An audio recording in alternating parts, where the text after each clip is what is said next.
It is tempting, when we look back across the centuries, to imagine the birth of a philosophy as a sudden flash of insight, a lone figure stepping out of the shadows and proclaiming a new way of seeing the world. Yet the story of cynicism, that austere and provocative strand of ancient thought, unfolds more like a river that gathers streams from the surrounding landscape, streams of Socratic questioning, the backlash against sophistic relativism, the turbulence of a city in the throes of empire, and the restless yearning of individuals who would strip away the superfluous to reveal a core of lived virtue. In this segment, we will wander through that river, tracing the soil that nurtured cynicism, following the footsteps of its earliest champions, and listening to the voices that challenged them, all the while feeling the undercurrents of social, political, and economic forces that shaped their convictions. We begin with Socrates, the man whose very method of philosophy, dialectic, relentless questioning, and the insistence that the unexamined life is not worth living, provided the ethical foundation upon which cynicism would later stand. Socrates did not leave any written works, but the accounts of Plato and Xenophon reveal a figure who cared less for wealth, honor, or reputation than for the health of the soul. In the Apology we hear him say, "I am wiser than this man." For neither of us knows what we do not know. This humility, this admission that knowledge is a matter of recognizing one's own ignorance, is a seed that later cynics would cultivate into a full-blown rejection of conventional values. Socrates' disdain for the pursuit of power and his willingness to endure poverty and ultimately death for the sake of principle set a tone that resonated through the streets of Athens, especially during the chaotic years after the Peloponnesian War. The intellectual climate of the late 5th and early 4th centuries BCE was dominated by the sophists, itinerant teachers who offered instruction in rhetoric, politics, and the art of persuasion for a fee. Their relativistic stance, captured in the famous claim of Protagoras that man is the measure of all things, seemed to many a threat to the idea of an objective moral order. Plato, in his Republic, directly attacks the sophists, accusing them of making the worse appear the better and of turning virtue into a commodity. Yet the sophists also opened a space for critical engagement with the prevailing social order, questioning the legitimacy of traditional hierarchies and prompting a search for a more authentic way of living. It was within this tension between Socratic moral seriousness and sophistic skepticism that the first Cynics would find fertile ground. Enter Antisthenes, a direct disciple of Socrates, whose life and teachings constitute the earliest recognizable form of cynicism. Antisthenes was born around 445 BCE, a contemporary of Plato, and he inherited from Socrates the conviction that virtue is the highest good and that it must be cultivated through self-discipline rather than external wealth. According to Diogenes Laertius, Antisthenes famously declared, "The only good is virtue, and the only evil is vice." He went further, arguing that the acquisition of material possessions is not merely unnecessary but actively corrupting. In one anecdote, Antisthenes is said to have walked through the agora with a small sack of grain, offering it to anyone who would trade it for a piece of cloth or a piece of gold. When the crowd laughed at his poverty, he replied, "I would rather be poor in body than in soul." This story, whether embellished or not, illustrates his radical commitment to living in accordance with what he saw as nature's law. That the needs of the body are minimal and the health of the soul is paramount.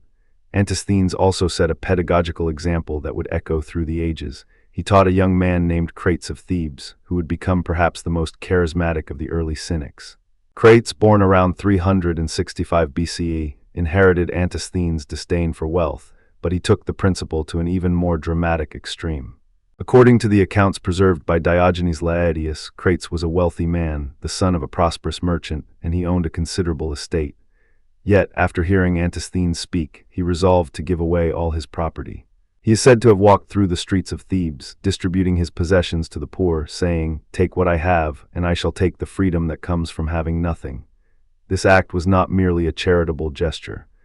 It was a philosophical performance, a living illustration of the Cynic doctrine that true wealth lies not in material accumulation, but in the independence that comes from being unattached.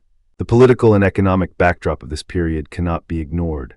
Athens, after the devastation of the Peloponnesian War, was a city in flux. The traditional aristocratic elite were being challenged by new money, by the rise of mercantile wealth, and by the increasing influence of the Macedonian Empire under Philip II and later Alexander the Great. The influx of wealth from conquered territories brought exotic luxuries into the city, fine silks, elaborate jewelry, grand houses, while the common citizenry faced heavy taxation and the constant threat of conscription. In such a climate, the Cynic's message of self-sufficiency and disdain for material excess struck a chord, both as a critique of the growing decadence and as a personal strategy for navigating an unstable world. Their lifestyle, living in a barrel, a tub, or a simple cloak, became a visible protest against the opulence that seemed to dominate public life. Now we arrive at the figure who would become the emblem of cynicism, the man whose name alone conjures images of a lantern held aloft in the bright midday sun. Diogenes of Sinope, born around 412 BCE in the Black Sea port city of Sinope, was the son of a wealthy banker. According to tradition, his father was involved in a scandal concerning the defacement of the city's coinage, a crime that led to Diogenes' exile. Some sources suggest that the young Diogenes was expelled because he was caught in a scheme to debase the currency, a scandal that would have made him a social pariah. Whether or not he was personally culpable, the exile forced him into a life of poverty, and it is this forced simplicity that would later become his chosen philosophy. Diogenes arrived in Athens, the intellectual capital of the Greek world, and set up his home in a large ceramic jar, sometimes described as a tub, sometimes as a pithos. The image of a philosopher reclining inside a clay vessel, surrounded by the bustling market, is one of the most enduring visual metaphors for cynicism. He is said to have walked the streets of the city, carrying a lantern in broad daylight proclaiming, "I am looking for an honest man." When asked why he searched for an honest man in the bright light of day, Diogenes replied, "Because the world is full of pretenders, and I have nothing else to do." This anecdote, preserved in the writings of Diogenes Laertius, captures the Cynic's method of using shock and spectacle to expose the pretensions of society.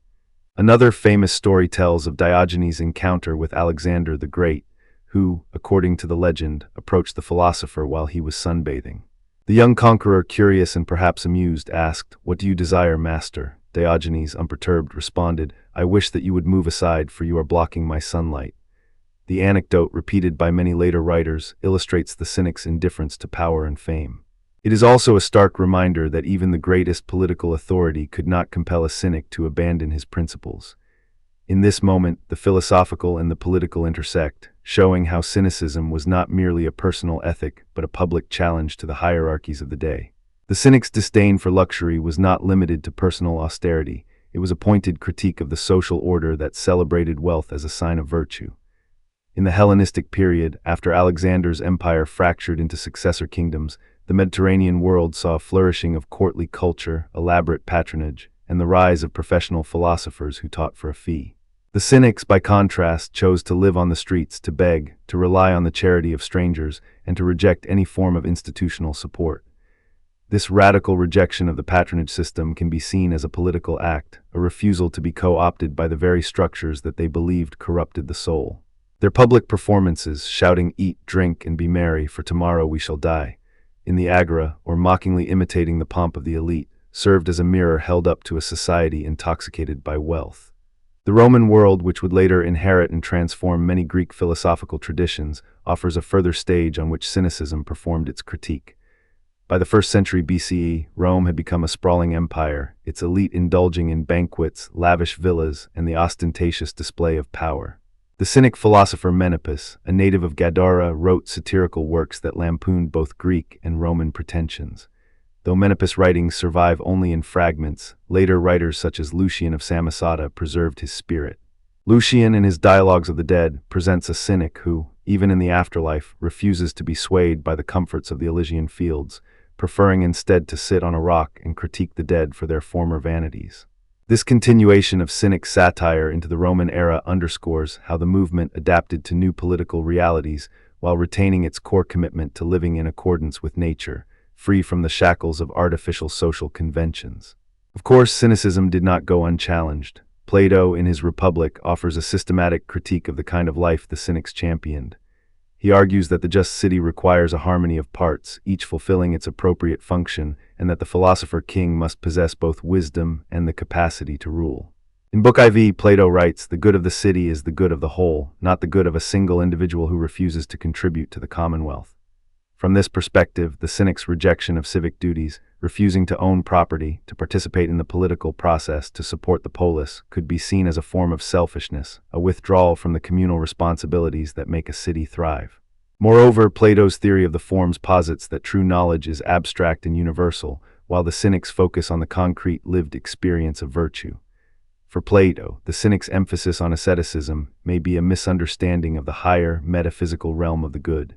Aristotle, too, offers a nuanced counterpoint. In his Nicomachean Ethics, he famously defines virtue as a mean between two extremes, excess and deficiency. He writes, virtue is a disposition concerned with choice, lying in a mean, the mean relative to us, this being determined by a rational principle. From this standpoint, the Cynic's radical rejection of all material comforts could be interpreted as an extreme deficiency, a denial of the balanced life that Aristotle envisions. While Aristotle acknowledges the value of self-sufficiency, he insists that it must be calibrated with the social nature of humans. He says, man is by nature a political animal. He lives not in isolation, but in a polis. Thus, the Cynic's deliberate isolation from social institutions may be seen not as heroic independence, but as a failure to recognize the relational aspect of human flourishing. These philosophical disagreements illuminate a deeper tension in ancient thought, whether virtue is best cultivated through engagement with the world or through withdrawal from it. The Cynics argued that the world, with its conventions and luxuries, is a source of corruption. The Platonic and Aristotelian perspectives, however, suggest that the world can be shaped by the virtuous, that participation in civic life is a necessary arena for moral development. This dialectic would later give rise to Stoicism, a school that inherited the Cynics' emphasis on living according to nature, but combined it with a more systematic metaphysics and a stronger engagement with public life. Indeed, the Stoics themselves trace their lineage to the Cynics. Zeno of Citium, the founder of Stoicism, famously began his philosophical career as a student of Crates of Thebes. The story goes that Zeno, after a shipwreck left him destitute in Athens, took shelter in the porch of Crates, listening to his teachings. When asked why he chose such a humble dwelling, Crates replied, "Because the house of virtue is not built of bricks, but of the soul." Zeno adopted this lesson, and in his own discourses he acknowledges the Cynics as his teachers, stating, "The Cynics taught me that virtue is sufficient for happiness." The Stoics added that the universe is ordered by reason. Thus, the Stoic doctrine of living in accordance with logos, the rational principle that permeates the cosmos, can be seen as an evolution of the Cynic's simpler maxim. Live according to nature, the transition from Cynicism to Stoicism also reflects broader social changes. As the Hellenistic kingdoms gave way to the Roman Empire, the intellectual climate shifted toward a more cosmopolitan outlook. The Stoics, with their emphasis on universal reason, appealed to a broader audience that spanned cultures and social classes. Yet the core Cynic critique of pretension, of dependence on external goods, of the illusion of status, remained embedded in Stoic practice. The Roman Emperor Marcus Aurelius, in his Meditations, writes, "If you are distressed by any external thing, it is not the thing itself that troubles you, but your judgment about it." This line echoes the Cynic's insistence that the source of suffering lies not in the world, but in our attachment to its false promises. Returning to the early Cynics, it is worth revisiting the anecdotes that illustrate their lived philosophy, because stories are the vessels through which abstract ideas become palpable. Antisthenes, for instance, is said to have once entered the marketplace and upon seeing a man selling a fine cloak declared, "Cloth is the shroud of the dead, why do you dress the living in it?" He then proceeded to give the man a piece of rawhide, insisting that the man could wrap himself in the skin of an animal and still be free from the tyranny of fashion. The crowd laughed, but the point was clear. The external trappings of society are merely coverings that hide the true self. Crates, after giving away his wealth, is reported to have lived on a simple bowl and a cloak, yet he did not merely survive, he taught. One of his most famous students was the philosopher Pullman, who would later become a prominent member of the Platonic Academy. In a dialogue preserved by Diogenes Laertius, Crates asks Pullman, "What is the most valuable thing you possess?" Pullman answers, "My reputation." Crates replies, "Then you're still bound to the opinions of others." He then proceeds to demonstrate, by refusing to accept a gift of a fine wine, that the value of a thing lies not in its material composition, but in the intention behind it. This teaching, simple yet profound, illustrates how the Cynic method was not merely about personal asceticism, but about reshaping the way others perceived value. The social forces that made such radical stances possible were complex.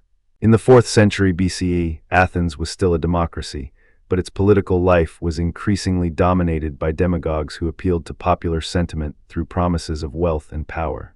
The disillusionment that followed the Peloponnesian defeat, coupled with the influx of wealth from the conquests of Macedon, created a sense of moral crisis. The Cynics, by embodying a life of poverty and self-reliance, offered a stark alternative to a society that seemed to equate success with material accumulation. Their public acts, such as Diogenes' famous episode of defecating in the theater of Euripides to protest the pretentiousness of the playwright's audience, served as social commentary, a form of performance art that forced citizens to confront the emptiness of their own pursuits. Economic factors also played a role. The expansion of trade routes brought exotic goods, but it also widened the gap between the rich merchant class and the poor laborers who toiled in the shipyards and workshops. The Cynics' rejection of property can be read as a critique of the growing commodification of human life. By refusing to own anything, they symbolically denied the market's claim over their identity. In a city where ownership was a marker of status, the Cynics' nakedness, literal or figurative, was a potent subversive act. Political instability further amplified Cynic appeal. The rise of Macedonian hegemony introduced new forms of governance that were less participatory than the earlier Athenian democracy. The Cynics, with their disdain for authority, could be seen as early advocates of civil disobedience. Their willingness to endure public ridicule, imprisonment, or even exile, as Diogenes experienced, demonstrated a commitment to principle over personal safety. In this sense, the Cynic's lifestyle can be understood as a form of protest against the erosion of civic freedoms, a way of asserting an inner sovereignty that no external power could confiscate. When we examine the Roman period, we see that the Cynic critique adapted to a different set of circumstances. The Roman elite, steeped in traditions of patronage and public display, were often the targets of Cynic satire. The Roman philosopher Musonius Rufus, a Stoic who was heavily influenced by Cynic practices, taught his students to eat a simple meal, wear a plain cloak, and walk barefoot, arguing that these habits cultivated resilience and moral clarity. The Roman poet Juvenal, though not a Cynic, echoed similar sentiments in his satirical verses, mocking the decadence of the senatorial class and praising the virtue of the humble. These cultural cross-currents show that Cynic ideas continued to permeate public discourse, even when the original Greek schools had faded. In the realm of literature, the Cynic tradition found expression in the works of Menipus, whose name gave rise to the genre of Menipian satire. Menipus blended philosophical dialogue with comedic exaggeration, targeting both the sophistry of the intellectual elite and the pretensions of the wealthy. In one surviving fragment he writes, "I have no need for a house, my thoughts are my shelter, and my poverty is my wealth." This paradoxical statement encapsulates the Cynic paradox, that by possessing nothing, one actually gains everything that truly matters. Menipus' influence can be traced forward to the Roman satirist Lucian, who, in his Dialogues of the Gods, presents a Cynic character who refuses to accept the divine gifts offered by the gods, insisting that the gods have no need for my gratitude, for I am already content with the air that fills my lungs. Such literary echoes demonstrate the durability of Cynic ideas across centuries. Turning back to Diogenes, his interactions with the broader intellectual community reveal both the admiration and the irritation his presence provoked. According to the Lives of Eminent Philosophers by Diogenes Laertius, Diogenes once entered the Academy of Plato, and upon seeing the marble statues of the gods, exclaimed, "Look, these statues are but dust and stone. Yet you worship them as if they were the very source of virtue." The Academy's members, accustomed to abstract metaphysical debates, found his bluntness unsettling. Yet some, like the later Stoic philosopher Musonius Rufus, admired Diogenes' courage to live his teachings. Musonius is recorded as saying, "If Diogenes can endure the cold of a barrel, we can endure the cold of a winter's night in our own hearts." This sentiment reflects the enduring influence of Diogenes' example on subsequent generations who sought to align inner fortitude with external simplicity. The contrast between the Cynic lifestyle and the Roman decadence becomes especially vivid when we consider the imperial courts of the 1st century CE. The Emperor Nero, notorious for his extravagant feasts and theatrical displays, was a stark foil to the Cynic's austere existence. The philosopher Epictetus, who was born a slave and later freed, would later recount in his discourses that the true nobleman is he who possesses nothing, for he is not bound by the whims of fortune. While Epictetus was a Stoic, his teachings echo the Cynic's emphasis on inner freedom. The fact that a former slave could become a respected teacher in the Roman world suggests that the Cynic ideal of merit based on virtue rather than birth resonated even within a society structured by rigid hierarchies. In analyzing the economic dimensions of Cynicism, it is useful to note that the early Cynics operated in a world where wealth was often measured in tangible assets, land, livestock, and silver. By rejecting these, they challenged the prevailing notion that wealth equated to moral superiority. In a sense, they performed an early form of what modern scholars might call anti-consumerism, a refusal to participate in the market economy that defines social status. Their public begging was not merely a means of survival, but a symbolic act that highlighted the dependency of all citizens on the polis for basic needs.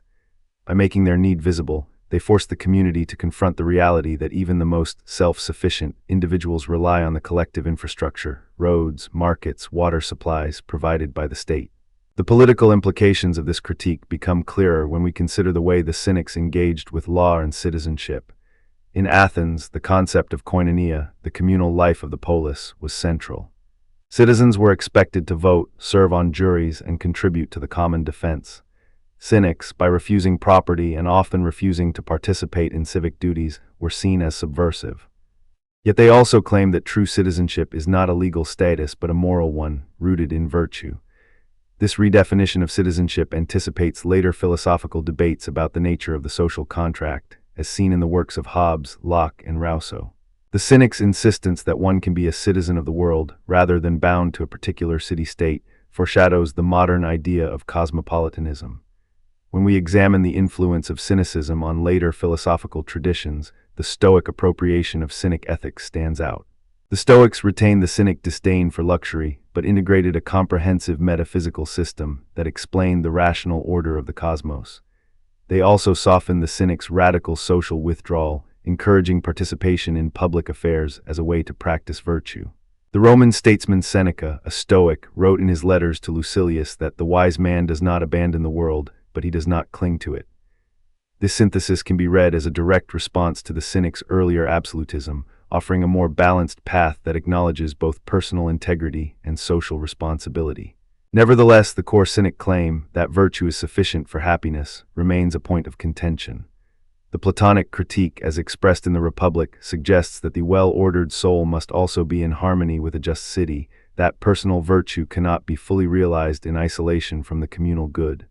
Aristotle's doctrine of the mean further challenges the Cynics' binary opposition between virtue and vice, arguing that a nuanced balance is necessary for flourishing. These debates highlight a fundamental philosophical question. Is the path to the good life found in withdrawal and self-sufficiency, or in engagement and moderation? The answer, perhaps, lies in the tension itself, a dynamic that continues to animate ethical discussions to this day. To bring the discussion back to the human dimension, let us consider the lived experience of a Cynic strolling through the agora, the bustling marketplace of Athens, where merchants hawk their wares, orators practice their speeches, and citizens debate the policies of the assembly. Imagine Diogenes, his hair unkempt, his eyes bright, holding a lantern in the full light of day. He pauses before a statue of Zeus, and with a voice that cuts through the chatter he declares, "Even the gods are bound by the same chains of illusion that bind mortals." The crowd, startled, may laugh, may jeer, but the moment lingers. In that brief encounter, the Cynic forces each listener to confront a question. What am I truly attached to? What is the source of my anxiety?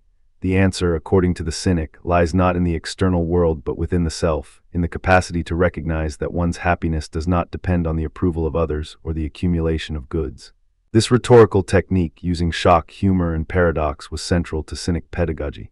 Antisthenes, for instance, once answered a wealthy patron who offered him a sum of money by saying, "I would rather be a beggar than a slave to your generosity." By turning the conventional expectation on its head, Antisthenes highlighted the hidden servitude that wealth can impose. Crates, after giving away his fortune, was asked by a friend why he chose poverty. He replied, "Because the richest man is the one who has nothing to lose." Such statements, while seemingly simple, carry layers of philosophical depth, inviting listeners to examine the relationship between desire, freedom, and moral integrity. The social and political environment of the early Hellenistic period, marked by the fragmentation of Alexander's empire into rival kingdoms, also contributed to the spread of Cynic ideas. The resulting instability, frequent wars, shifting alliances, and the rise of new urban centers created a climate in which traditional civic identities were eroded. In this context, the Cynics' claim to a universal human identity, based on natural law rather than on citizenship, offered a form of stability. By asserting that every human being is capable of living in accordance with nature, the Cynics provided a philosophical anchor that transcended the fickle fortunes of city-states and empires. One cannot overlook the role of gender in the early Cynic movement. While most of the recorded Cynic philosophers were men, there are hints of women who adopted Cynic practices. The most notable is Hipparchia of Myronia, who married Crates of Thebes and embraced the Cynic lifestyle alongside him. According to Diogenes Laertius, Hipparchia defied social expectations by living in public, discarding the traditional veil, and engaging in philosophical debates with male counterparts. Her story illustrates that the Cynic critique of social conventions extended to gender norms, challenging the patriarchal structures of Greek society. Though the historical record is sparse, Hipparchia's example suggests that Cynicism, at least in its early phase, offered a radical space for reimagining the roles of women within the public sphere. The legacy of these early Cynics can be traced forward through the centuries, not only in philosophy, but also in cultural movements that prize simplicity and authenticity. The medieval ascetic traditions, the Renaissance humanists who admired the plainness of ancient sages, and even modern minimalist movements echo the Cynic's call to live with less. In contemporary philosophy, the existentialists, particularly Sartre and Camus, draw on the Cynic's confrontation with absurdity and the insistence on personal responsibility. Camus, in his essay *The Myth of Sisyphus*, writes of the absurd hero who must revolt against meaninglessness, a sentiment that resonates with the Cynic's relentless questioning of societal values. In sum, the origins and historical context of Cynicism reveal a philosophy born out of a complex interplay of ethical concerns, social critique, and personal experiment. From the Socratic emphasis on virtue as the highest good, through Antisthenes' radical call for self-sufficiency, to Crate's dramatic renunciation of wealth, and culminating in Diogenes' flamboyant defiance of convention, each figure contributed a distinct thread to the tapestry of Cynic thought. Their lives were not merely intellectual exercises, they were lived performances that challenged the very foundations of Athenian luxury, Macedonian ambition, and Roman decadence. The counterarguments offered by Plato and Aristotle sharpened the philosophical discourse, forcing Cynics to refine their positions and, in turn, inspiring the emergence of Stoicism, a school that would carry the Cynic torch into the Roman world and beyond. The social, political, and economic forces of the era, war, empire, the rise of mercantile wealth, and the erosion of traditional civic identity, provided both the impetus and the audience for Cynic critique. By refusing to be co-opted by the systems of patronage and luxury, the Cynics carved out a space for a radical form of freedom that continues to intrigue us. Their stories, their paradoxes, and their unwavering commitment to living according to nature invite each generation to ask anew, what does it mean to be truly free? And perhaps, as Diogenes would say, the answer lies not in the riches we accumulate, but in the light we hold within, waiting to be found even in the brightest day. The story of Cynicism begins not with a doctrine written on parchment, but with a single, unshakable question.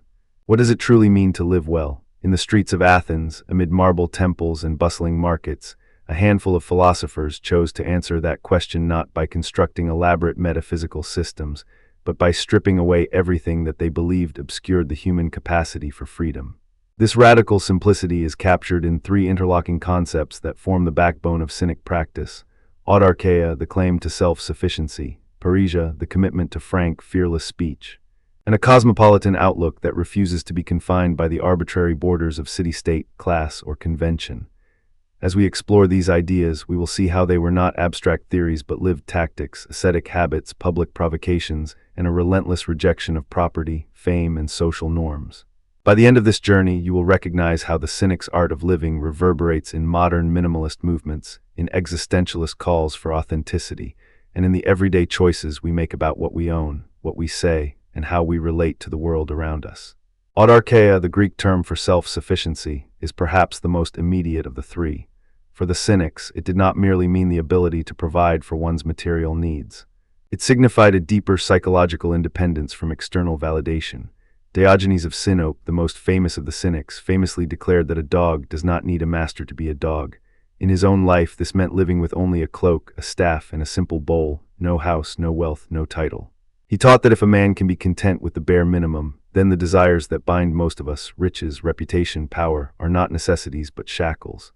As Diogenes is reported to have said, "I am looking for an honest man," he would wander the streets with a lantern in daylight, not to find a lost object, but to illuminate the darkness of pretension that hides behind polished speeches and gilded facades. Parrhesia, the practice of bold, unvarnished speech, is the second pillar. In the ancient world, speaking truth to power could be a matter of life or death. The Cynics embraced this risk as a moral imperative. Their speech was not merely honest. It was deliberately confrontational, designed to jolt listeners out of complacency.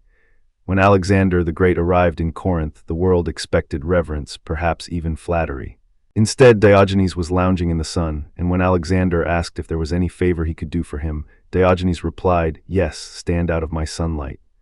The brevity of that retort, the audacity of it, and the calmness with which it was delivered illustrate the cynic's use of parrhesia. A refusal to bow to authority, a willingness to expose the absurdities of power with a single, unadorned sentence. This moment, recorded by Plutarch, has become a timeless illustration of the cynic's commitment to speaking truth, no matter how inconvenient it may be for the most powerful among us. The third element, cosmopolitanism, expands the cynic's critique beyond the individual to the social order. The word itself, cosmopolites, means citizen of the world. For the Cynics, the city-state polis was not a sacred container of identity. It was a construct that imposed artificial hierarchies and values. By refusing to recognize the exclusive privileges of any particular community, the Cynic declared allegiance not to a particular polis, but to humanity itself. This is why the Cynics could be found not only in Athens, but also in the markets of Corinth, the streets of Alexandria, and later, the bustling avenues of Rome. Their very presence in the public sphere, often naked, often unshod, served as a living reminder that the true home of a philosopher is not a marble hall, but the open road, the marketplace, the very world itself. As the later Stoic philosopher Epictetus would echo, we are not born for a particular place, we are born for the whole world. To understand how these concepts translate into practice, we must look at the daily habits of the Cynics. Asceticism, the disciplined reduction of material needs, was the most visible expression of autarkeia. Diogenes, for instance, reputedly lived in a large ceramic jar, an amphora, rather than a house. He owned no furniture, no fine clothing, no tools beyond a wooden staff. When asked why he lived in such squalor, he answered, "Because a man cannot be truly free if he is a slave to his own possessions." The logic is straightforward. Each extra possession creates a new dependency, a new chain that limits the soul's capacity to act according to reason. By shedding those chains, the Cynic claims a kind of internal wealth that no external force can take away. This practice was not simply about poverty for its own sake. It was a rigorous exercise in self-discipline, a training ground for the mind to learn what is truly necessary and what is merely optional. Parrhesia, on the other hand, found its arena in the agora, the public square where philosophers, merchants, and citizens mingled. The Cynics would often confront wealthy patrons, not with polite debate, but with sharp, pointed remarks that exposed hypocrisy. One anecdote tells of a wealthy Athenian who boasted of his generosity, claiming he had given a large sum to the temple. A Cynic passing by shouted, "Your generosity is as thin as the veil you wear to hide your greed." The crowd fell silent, and the patron, embarrassed, could not defend his claim without appearing petty. In another recorded incident, a Cynic approached a well-dressed rhetorician who was delivering a polished speech on virtue. The Cynic interrupted, "You speak of virtue as if it were a costume you can change at will. But a true virtue is naked, not adorned." These public provocations served two purposes. They reminded the audience that virtue cannot be hidden behind rhetoric, and they forced the speaker to confront the gap between words and deeds. Cosmopolitanism manifested itself in the Cynic's refusal to accept any social hierarchy as natural. When a wealthy patron offered Diogenes a fine cloak, Diogenes rejected it, saying, "I do not need your cloth to be warm. The sun is my blanket." By refusing gifts, the Cynic demonstrated that his sense of belonging was not tied to any patron's generosity. In the same vein, the Cynics would often eat in the streets, share a simple meal of figs and water with strangers, and sleep wherever they found shelter. Their very lifestyle declared that the world itself, in its raw, unadorned state, was sufficient. As the Roman poet Juvenal later observed, the Cynic is a man who has no home, yet he is at home everywhere. The philosophical rationale behind this radical rejection of property, fame, and social norms rests on the Cynic's view of nature. They believe that human beings are fundamentally rational animals, and that reason is best exercised when it is unencumbered by artificial desires. Property, in the Cynic's eyes, is a human invention that creates competition, envy, and a false sense of security. Fame, similarly, is an external measure that distracts the soul from its own inner development. Social norms, whether they dictate how one dresses, how one speaks, or how one worships, are seen as conventions that have no grounding in the natural order. By discarding these, the Cynic aims to return to a state of natural simplicity, a condition they equated with freedom. As Diogenes is said to have remarked, when a man is no longer afraid of death, he has no need for wealth. The implication is that the fear of loss, loss of property, loss of reputation, drives much of human anxiety. By removing the object of fear, the Cynic removes the anxiety itself. Of course, not everyone accepted this austere vision. Epicurean critics who held that pleasure, understood as the absence of pain, is the highest good, argued that the Cynics' extreme self-denial was a misguided path to misery rather than tranquility. Epicurus wrote, "It is not the pleasure of the senses that is the good, but the pleasure of the mind, which is achieved through modest living and the cultivation of friendships." From this perspective, the Cynics' rejection of even modest comforts could be seen as a denial of the natural human inclination toward pleasure. The Epicurean response to the Cynics' autarkeia was that true self-sufficiency does not require the abandonment of all comforts, but rather the judicious selection of those that contribute to a serene mind.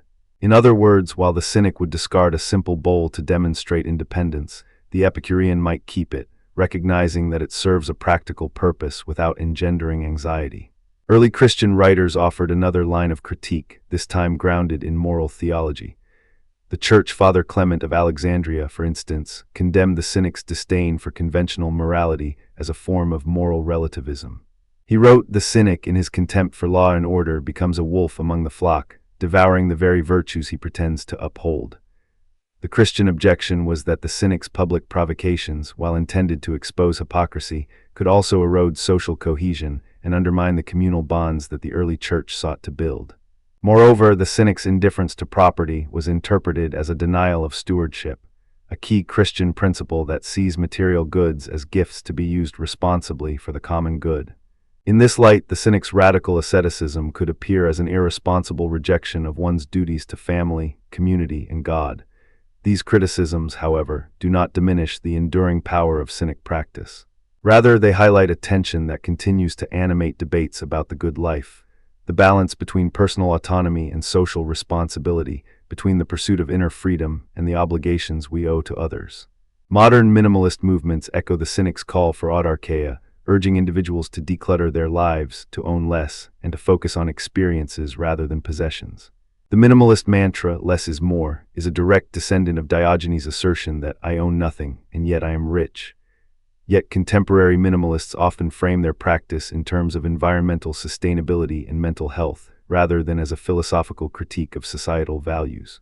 Existentialist thinkers such as Jean-Paul Sartre and Albert Camus also find resonance with Cynic ideas, particularly in the emphasis on authenticity. Sartre's concept of bad faith, the denial of one's freedom by conforming to socially imposed roles, mirrors the Cynic's rejection of conventional identities. Camus's notion of the absurd hero, who lives without appeal to external meaning, parallels the Cynic's embrace of a life lived on one's own terms, regardless of societal expectations. Both existentialists, like the Cynics, argue that authenticity requires a courageous confrontation with the world, a willingness to speak truth, to act according to one's own rational judgment, and to accept the consequences of that freedom. Let us return for a moment to the two concrete stories that illustrate the Cynic's art of living. The first, the encounter with Alexander, is often recounted as a humorous anecdote, but its philosophical depth runs far deeper.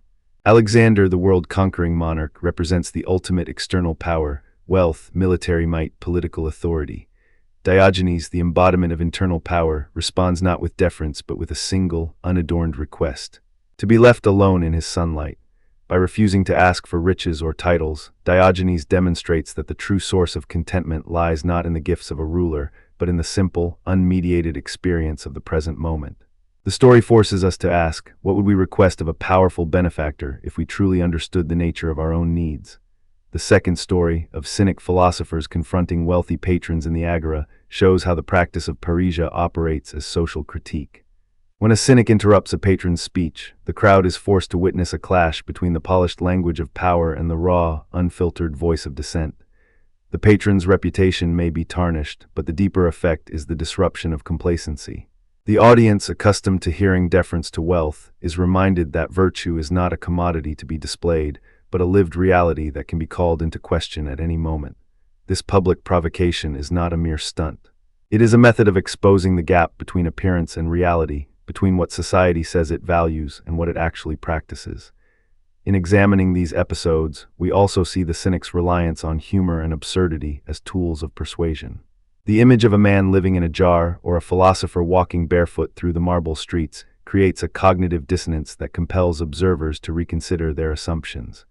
The Cynic's humor is not frivolous. It is a strategic device that lowers defenses, making the listener more receptive to the underlying critique. As the later philosopher Michel de Montaigne observed, the wise man laughs at himself and the fool laughs at others. The cynic, in laughing at his own poverty, invites others to laugh at their own excesses. Cross-references to other philosophical traditions deepen our appreciation of these practices. The Socratic method, with its relentless questioning, shares the cynic's commitment to parrhesia, though Socrates was more concerned with dialectic than public provocation. The Stoics, who later adopted many cynic practices, transformed autarkeia into a more systematic doctrine of inner peace, arguing that virtue alone is sufficient for happiness. Yet the Stoics softened the cynic's confrontational edge, favoring rational discourse over public shaming. In contrast, the Buddhist concept of non-attachment echoes the cynic's rejection of property, though Buddhism grounds its practice in compassion and the alleviation of suffering, rather than in social criticism. These parallels remind us that the cynic's core ideas have reverberated across cultures, each time taking on new shades of meaning. When we ask ourselves how the cynic's tenets function both as personal discipline and as social critique, the answer lies in the inseparability of the two. Autarkeia is not merely a personal goal of self-sufficiency. It is a statement to the community that one does not need the system's resources to survive, thereby exposing the system's dependence on artificial hierarchies. Parrhesia, while a personal commitment to truthfulness, becomes a public act of accountability, forcing those in power to answer for their deeds. Cosmopolitanism, while expanding the individual's sense of belonging, simultaneously undermines the exclusivity of tribal identities that often justify oppression. In this way, the cynic's lifestyle becomes a living philosophy, a continuous performance that blurs the line between thought and action. The modern relevance of this performance cannot be overstated. In an age of hyper-connectivity, where social media amplifies the pursuit of fame and material display, the cynic's call to reject external validation resonates with those who feel overwhelmed by the constant pressure to curate an image. Minimalist influencers who document their decluttering journeys echo Diogenes' lesson that the fewer things we own, the fewer things we have to worry about. Yet unlike the cynics, many modern minimalists still operate within the market system, buying and selling the very tools of minimalism. This raises an important question. Can we truly emulate the cynic's autarkeia without becoming complicit in the consumer culture that the cynics sought to subvert? Existentialist thinkers provide a partial answer. Sartre's insistence that existence precedes essence suggests that we must create our own values, regardless of the surrounding market. Camus's notion of the rebel who says no to absurdity without succumbing to nihilism mirrors the cynic's refusal to accept societal absurdities while still living fully in the world. Both philosophies encourage a stance of engaged detachment, participation in life without surrendering to its superficial demands. In practice, this might mean speaking truth to power on social media, refusing to endorse harmful products, or simply choosing to live in a modest dwelling while maintaining a rich inner life. Even today, the practice of parrhesia finds new forms. Whistleblowers, activists, and journalists who risk career and safety to expose corruption embody the same fearless speech that the cynics practiced in the agora. Their actions remind us that truth is not a passive discovery, but an active, often dangerous proclamation. The courage to say, "I am looking for an honest man in a world that rewards conformity," remains a radical act. As the contemporary philosopher Cornel West has said, the prophetic voice is the voice of the people who have been silenced. In this sense, the cynic's parrhesia continues to be a vital tool for social transformation. The cosmopolitan dimension of cynicism also speaks to our globalized reality. In a world divided by borders, nationalism, and identity politics, the cynic's claim to be a citizen of the world challenges us to look beyond parochial loyalties. It invites us to consider that the same human capacity for reason, the same need for honest speech, and the same longing for freedom exist across cultures. This perspective aligns with contemporary cosmopolitan ethics that argue for universal human rights, environmental stewardship, and global solidarity. The cynic's disdain for local prestige, whether it be the honor of a particular polis or the status of a social class, reminds us that true belonging is not measured by the number of flags we recognize, but by the shared humanity we uphold. Returning to the ancient critiques, we might ask whether the cynic's radicalism is sustainable. Epicureans warned that the denial of even modest pleasures could lead to unnecessary suffering, while early Christians cautioned that a life of disdain could become morally empty, lacking the compassion that undergirds a virtuous community.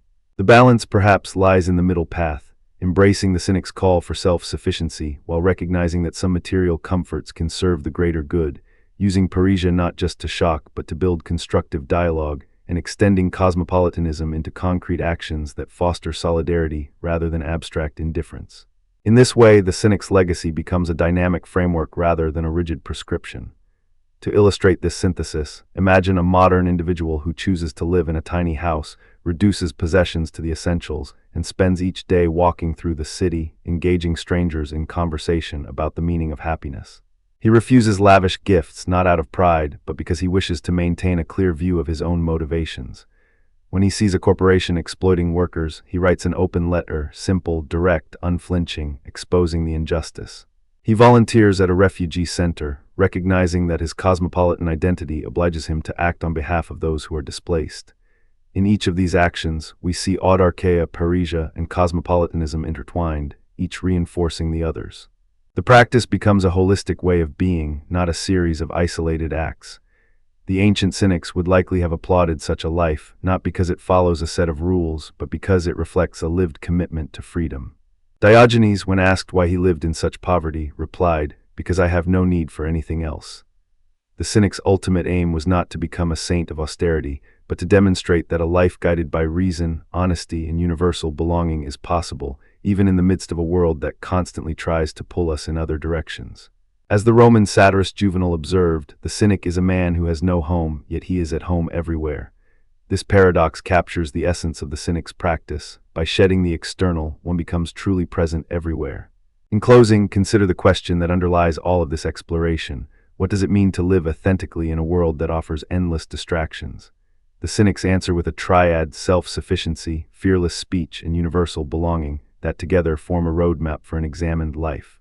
Their practices, far from being relics of antiquity, continue to challenge us to examine our own attachments, to speak truth even when it hurts, and to recognize that our common humanity transcends the borders drawn by wealth, fame, or nationality.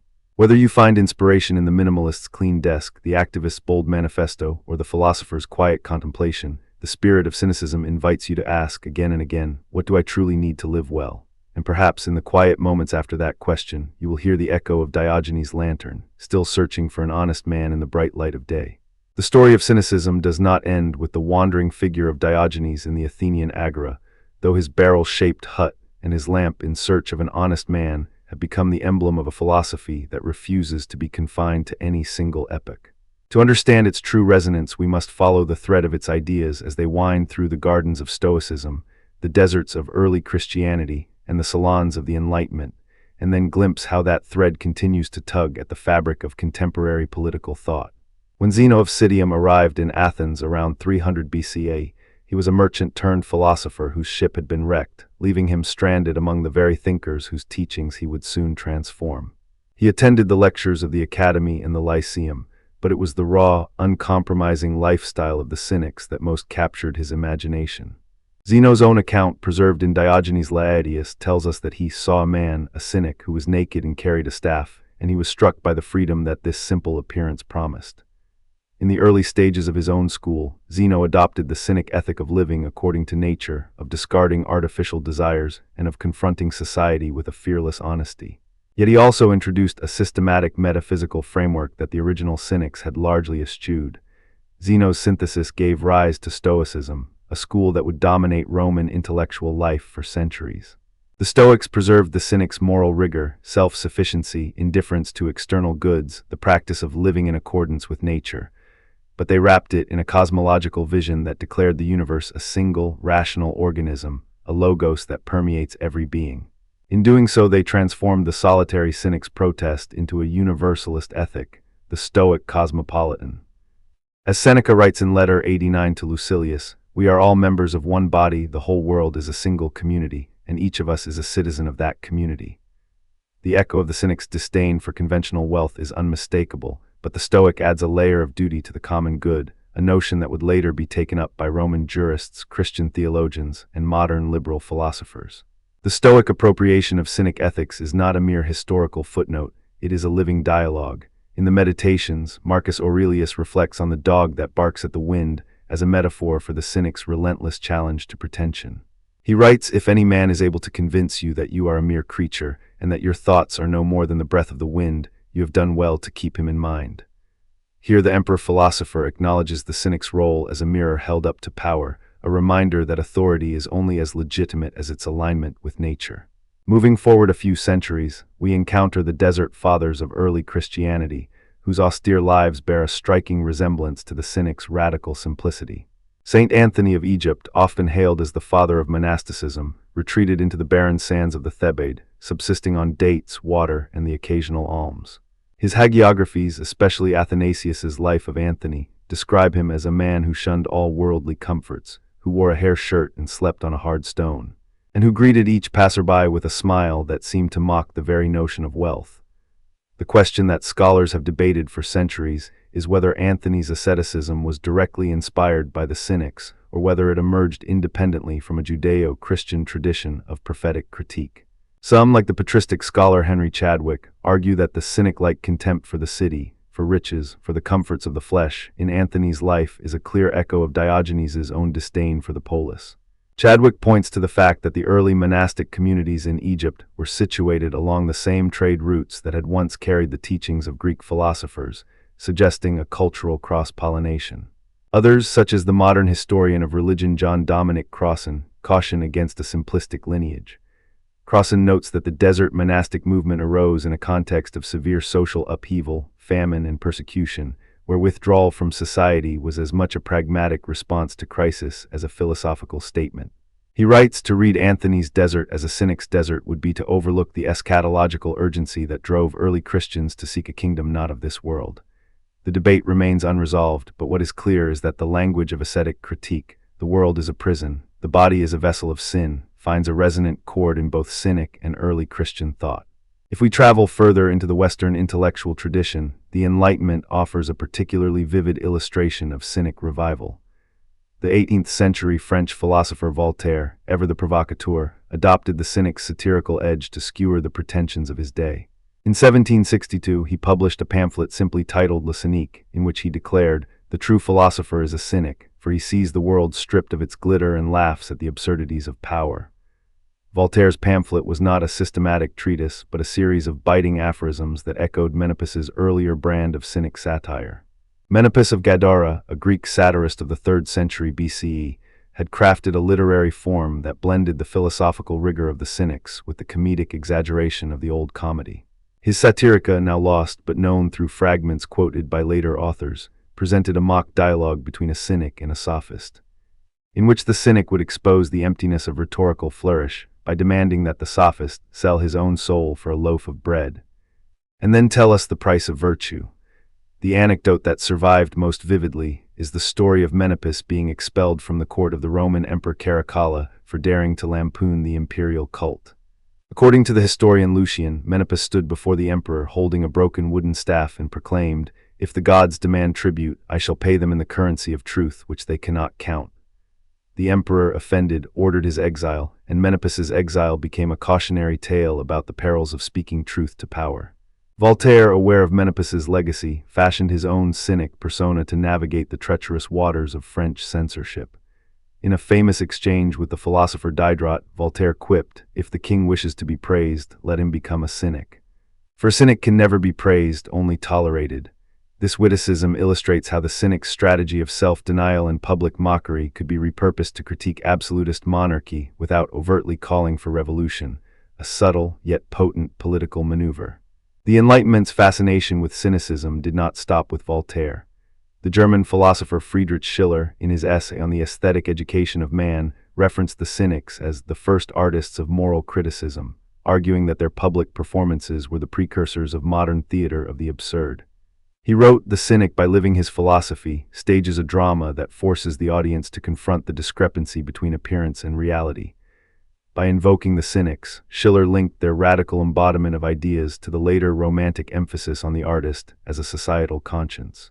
Yet not all scholars accept the view that cynicism's influence is as pervasive as these anecdotes suggest.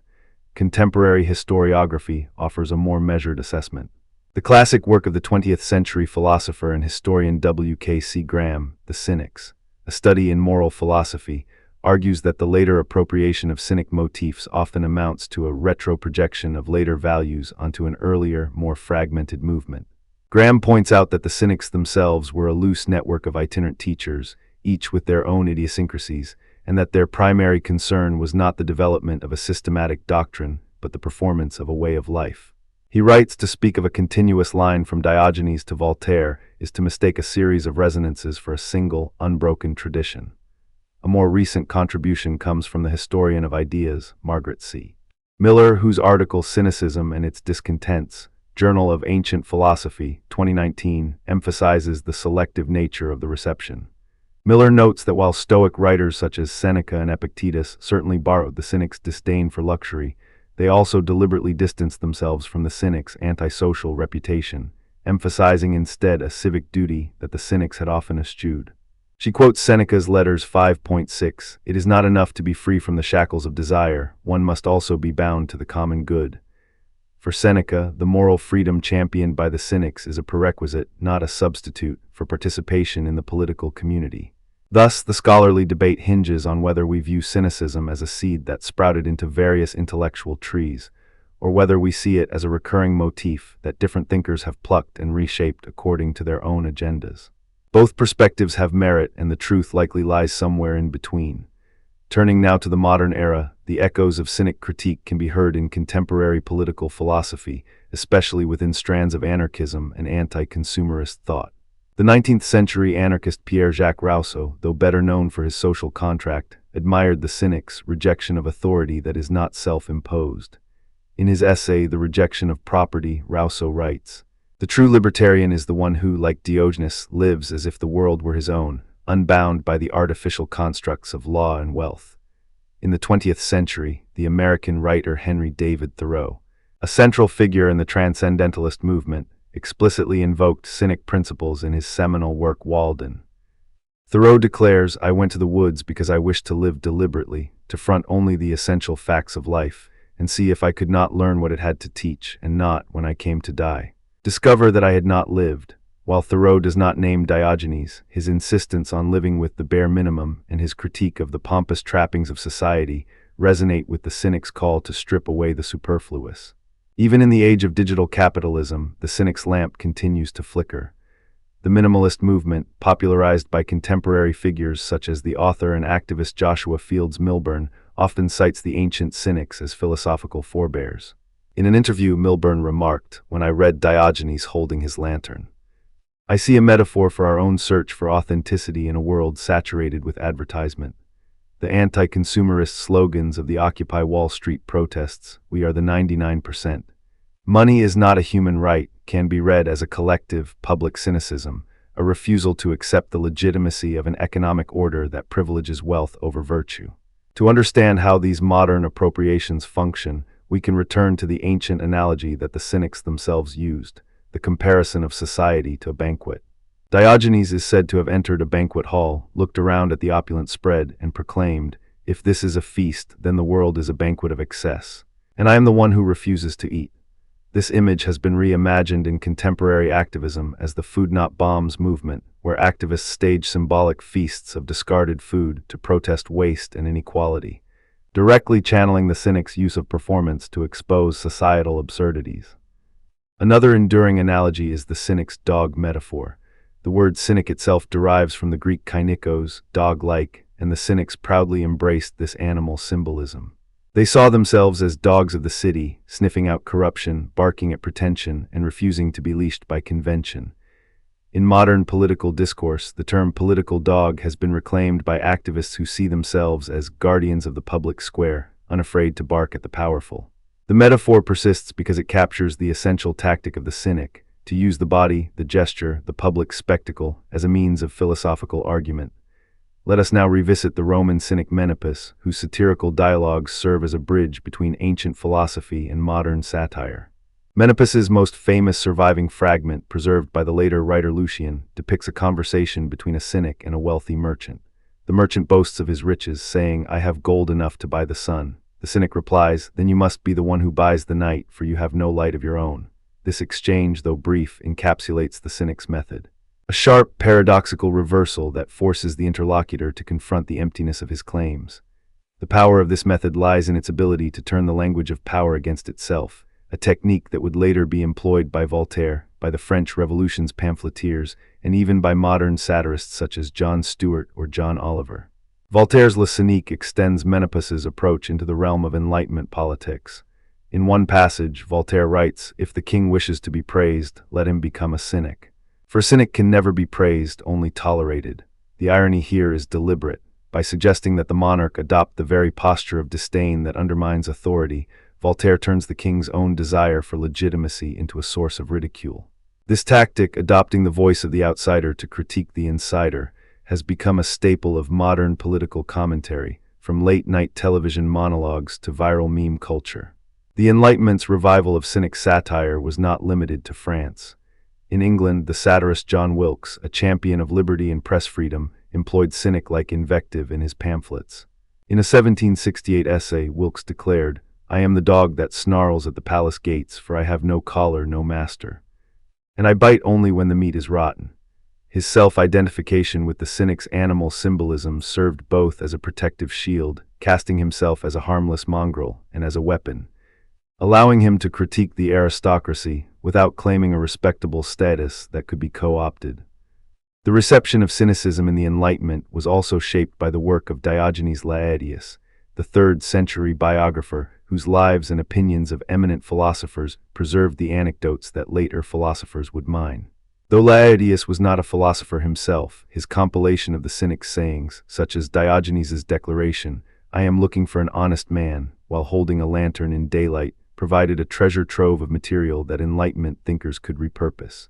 Voltaire, for example, frequently cited Diogenes's lamp in his philosophical dictionary, using it as a metaphor for the Enlightenment's own quest for reason. In tracing these lines of influence, we must also acknowledge the counter-argument that the apparent continuity is more a matter of convergent critique than direct inheritance. Historian Gregory Vlastos, in his seminal essay, Socratic and Cynic Ethics, argues that the cynic's disdain for conventional values is a recurring pattern in societies undergoing rapid change, rather than a unique doctrinal transmission. He writes, "Whenever a civilization feels the strain of excess, a voice arises that strips away the superfluous. The name attached to that voice, cynic, stoic, Christian ascetic, or modern minimalist, depends more on cultural context than on a genealogical line." Vlastos's perspective invites us to see cynicism as a cultural archetype, a recurring figure that surfaces whenever the collective conscience demands a mirror held up to its own extravagance. Yet even if we accept Vlastos's caution, the fact remains that specific textual borrowings and explicit references demonstrate a tangible thread of influence. Seneca's letters to Lucilius, for instance, contain several passages that echo cynic aphorisms. In Letter 89, Seneca advises, "Live as though you were a dog that has no master, and you will be free from the tyranny of desire." The phrasing is unmistakably reminiscent of the cynic's self-identification with the dog. Moreover, Epictetus, a former slave-turned-stoic teacher, frequently invokes the cynic's practice of shamelessness, Letter 1F00 Nu Alpha Iota Delta Eta Sigma, as a virtue, urging his students to be indifferent to the opinions of men, as the cynic is indifferent to the crowd. These textual parallels indicate that the Stoics were not merely inspired by the cynics in spirit, but that they actively incorporated cynic language into their own philosophical repertoire. The early Christian ascetics, too, left us with textual evidence of cynic resonance. The Sayings of the Desert Fathers, a collection of aphorisms attributed to the early monks, includes a maxim that reads, "If a man wishes to be a hermit, he must first become a beggar." This echoes the cynic maxim, "I have nothing and therefore I have everything," attributed to Crates of Thebes. The parallelism suggests that the desert monastic tradition, whether directly or indirectly, absorbed the cynic's emphasis on voluntary poverty as a means of spiritual freedom. In the modern political sphere, the anarchist philosopher Emma Goldman, writing in her 1910 essay Anarchism, What It Really Stands For, praises the cynic's uncompromising honesty as a model for revolutionary praxis. She writes, "The cynic's lamp held aloft in the darkness of complacency reminds us that the only true authority is the authority we claim over ourselves." Goldman's appropriation of the cynic's imagery demonstrates how the ancient philosopher's tools, lamp, staff, barrel, continue to serve as symbols for those who seek to dismantle hierarchical structures. The anti-consumerist movement, particularly the rise of digital detox culture, also reflects cynic sensibilities. In a 2018 TED Talk, the sociologist Sherry Turkle noted, "We have become so attached to our devices that we forget the ancient lesson of the cynic. That freedom begins with the removal of unnecessary attachments." While Turkle does not name Diogenes, the conceptual lineage is clear. The call to unplug is a modern echo of the call to unplug from the market. To bring these threads together, let us consider two concrete historical anecdotes that illustrate the lived impact of Cynic ideas across time. The first concerns the Roman Emperor Marcus Aurelius's personal library, where a copy of Menippe's Satirica was kept alongside works of Plato and Aristotle.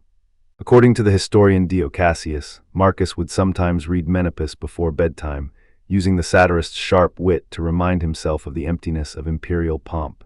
He is reported to have said, "If the empire is a grand theater, then the cynic is the clown who reveals the stage's rotten boards." This anecdote shows how even the most powerful individuals could find moral guidance in cynic satire, using it as a check against hubris. The second anecdote takes us to the French Revolution's reign of terror, where the radical journalist Jacques-Pierre Brissot, a leading figure of the Girondins, published a series of pamphlets titled Les Cyniques de la République. In these pamphlets, Brissot adopted the persona of a modern cynic, wandering the streets of Paris, exposing the hypocrisy of both the monarchy and the revolutionary committees. He wrote, "I am the dog that sniffs the blood of false virtue, and I shall not be silenced by the guillotine." Although Brissot's pamphlets were eventually suppressed, they inspired a generation of revolutionary satirists who used the cynic's rhetorical tools to critique both the old regime and the new. These anecdotes, together with the textual evidence from Seneca, Epictetus, the sayings of the Desert Fathers, and modern activists, demonstrate that cynicism's influence is not a mere footnote but a living current that has shaped, and continues to shape, philosophical discourse, religious practice, and political activism. Nevertheless, the scholarly cautionary voice remains important. Modern historiography warns us against a teleological reading that sees every critique of wealth or authority as a direct descendant of Diogenes. As Margaret C. Miller reminds us, the danger lies in turning the cynic into a catch-all term for any radical dissent, thereby erasing the particularities that made each movement unique. To honor the complexity of the tradition, we must recognize both the genuine lines of transmission, Stoic adoption of cynic ethics, early Christian ascetic parallels, Enlightenment satirical revivals, and the independent, context-driven emergence of similar critiques across history.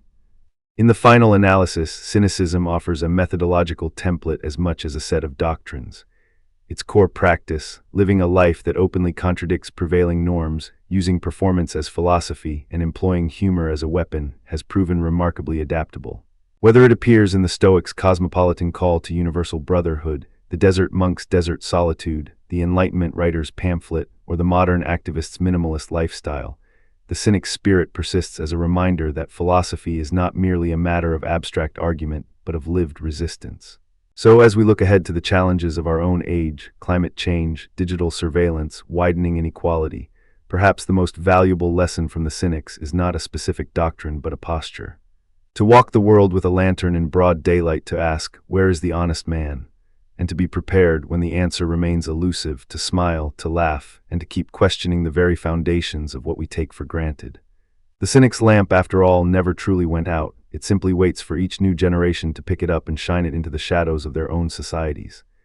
Imagine the ancient streets of Athens, where Diogenes of Sinope would wander barefoot, his only possessions a staff, a cloak, and a sharp tongue that could cut through pretension like a blade. He would sit in the marketplace not to beg, but to challenge the very assumptions that bound his fellow citizens to wealth, reputation, and power.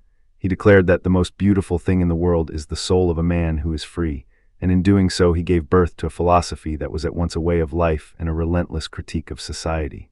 Fast forward 2 millennia, and you will hear the same echo in the chants of a hippie commune, in the snarling guitars of a punk show, and even in the quiet, screen-free mornings of a digital detox influencer. The question that arises, then, is how a philosophy that once mocked the marble statues of the polis can find new expression in the neon glow of modern counterculture, in the DIY ethic of a basement band, and in the minimalist aesthetic of a curated Instagram feed. The 1960s hippie movement, with its kaleidoscopic banners and love-infused protests, may at first glance seem worlds apart from the austere cynic of antiquity.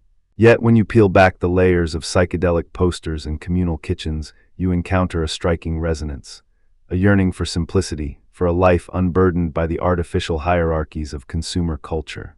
The hippies gathered in communes, rejecting the corporate office in favor of shared gardens, homemade clothing, and a collective ethos that prized authenticity over acquisition.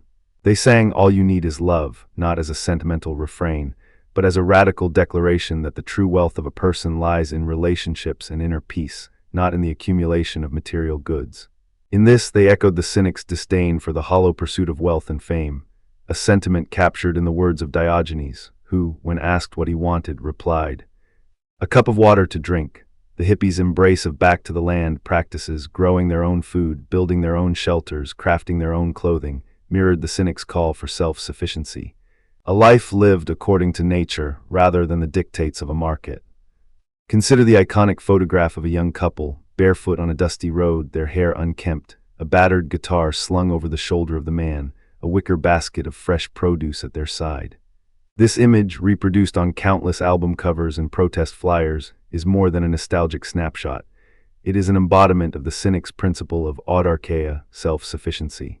The couple's decision to live without the comforts of a conventional home, to rely on what they could grow or barter, was a deliberate act of parrhesia, a bold, fearless speech that confronts power by refusing to be complicit in its demands.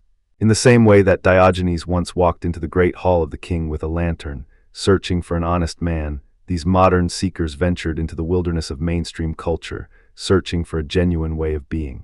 The punk movement of the late 1970s and early 1980s took this cynic spirit to a different, more abrasive arena. In the dim basements of London and New York, a generation of disaffected youth ripped through the polished veneer of rock and roll, replacing it with raw, three-chord aggression and a DIY ethic that refused to be mediated by record labels or corporate sponsors. Punk's mantra, "Do it yourself," was not merely a slogan about making music. It was a philosophical stance that demanded individuals take responsibility for creating their own culture, for forging meaning without the scaffolding of institutional approval. When Johnny Rotten declared, "I'm a proper punk, I'm a proper anarchist," he was not just shouting for shock value. He was echoing the Cynics' refusal to accept the socially constructed hierarchy of the elite, and instead asserting that the only authentic authority lies within the self. Punk's iconic imagery, spiked hair, safety pins, torn clothing, served as a visual analog to the Cynics' ragged cloak. Both were deliberately unrefined, a sartorial rejection of the polished attire that signified status. The legendary story of the Sex Pistols' manager, Malcolm McLaren, who once staged a performance in which the band members threw a dead fish into a crowd, illustrates the Cynics' penchant for provocation. The act was designed to shock, to expose the complacency of an audience that had become numb to conventional forms of rebellion. In the same way, Diogenes famously walked around with a lantern in daylight, claiming to search for an honest man. His performance was a mirror held up to Athenian society, exposing its moral bankruptcy. Punk's fish-throwing, the Cynic's lantern-wielding, both are theatrical acts that force a confrontation with the uncomfortable truth that the world may not be what we think it is. The rise of the minimalist lifestyle trend in the early 21st century may appear at first to be a quiet, even genteel iteration of the same spirit. Minimalists curate their living spaces to contain only the essentials, often sharing images of stark white rooms, a single chair, a single plant, and a carefully chosen piece of art. The underlying philosophy is simple. By stripping away excess, one can focus on what truly matters: relationships, experiences, personal growth. This mirrors the Cynics' call to live according to nature, to discard the artificial layers that society imposes upon us. Yet the digital age adds a new twist. Minimalists are not merely rejecting material goods, they are also confronting the relentless data streams, algorithmic feeds, and the omnipresent pressure to perform identity online. In this, they practice a form of modern parrhesia, speaking truth to the algorithmic powers that shape our attention. Enter the life of Henry David Thoreau, the 19th century American writer who, in his own way, became a modern cynic. In 1845, Thoreau retreated to a small cabin on the shores of Walden Pond, a modest structure he built with his own hands, surrounded by the quiet of the woods. In his seminal work Walden, he wrote, "I went to the woods because I wished to live deliberately, to front only the essential facts of life, and see if I could not learn what it had to teach, and not, when I came to die, discover that I had not lived." Thoreau's experiment was a direct challenge to the industrializing, consumer-driven America of his time. He sought to live with as few possessions as possible, to be independent of the market, and to cultivate a life of contemplation.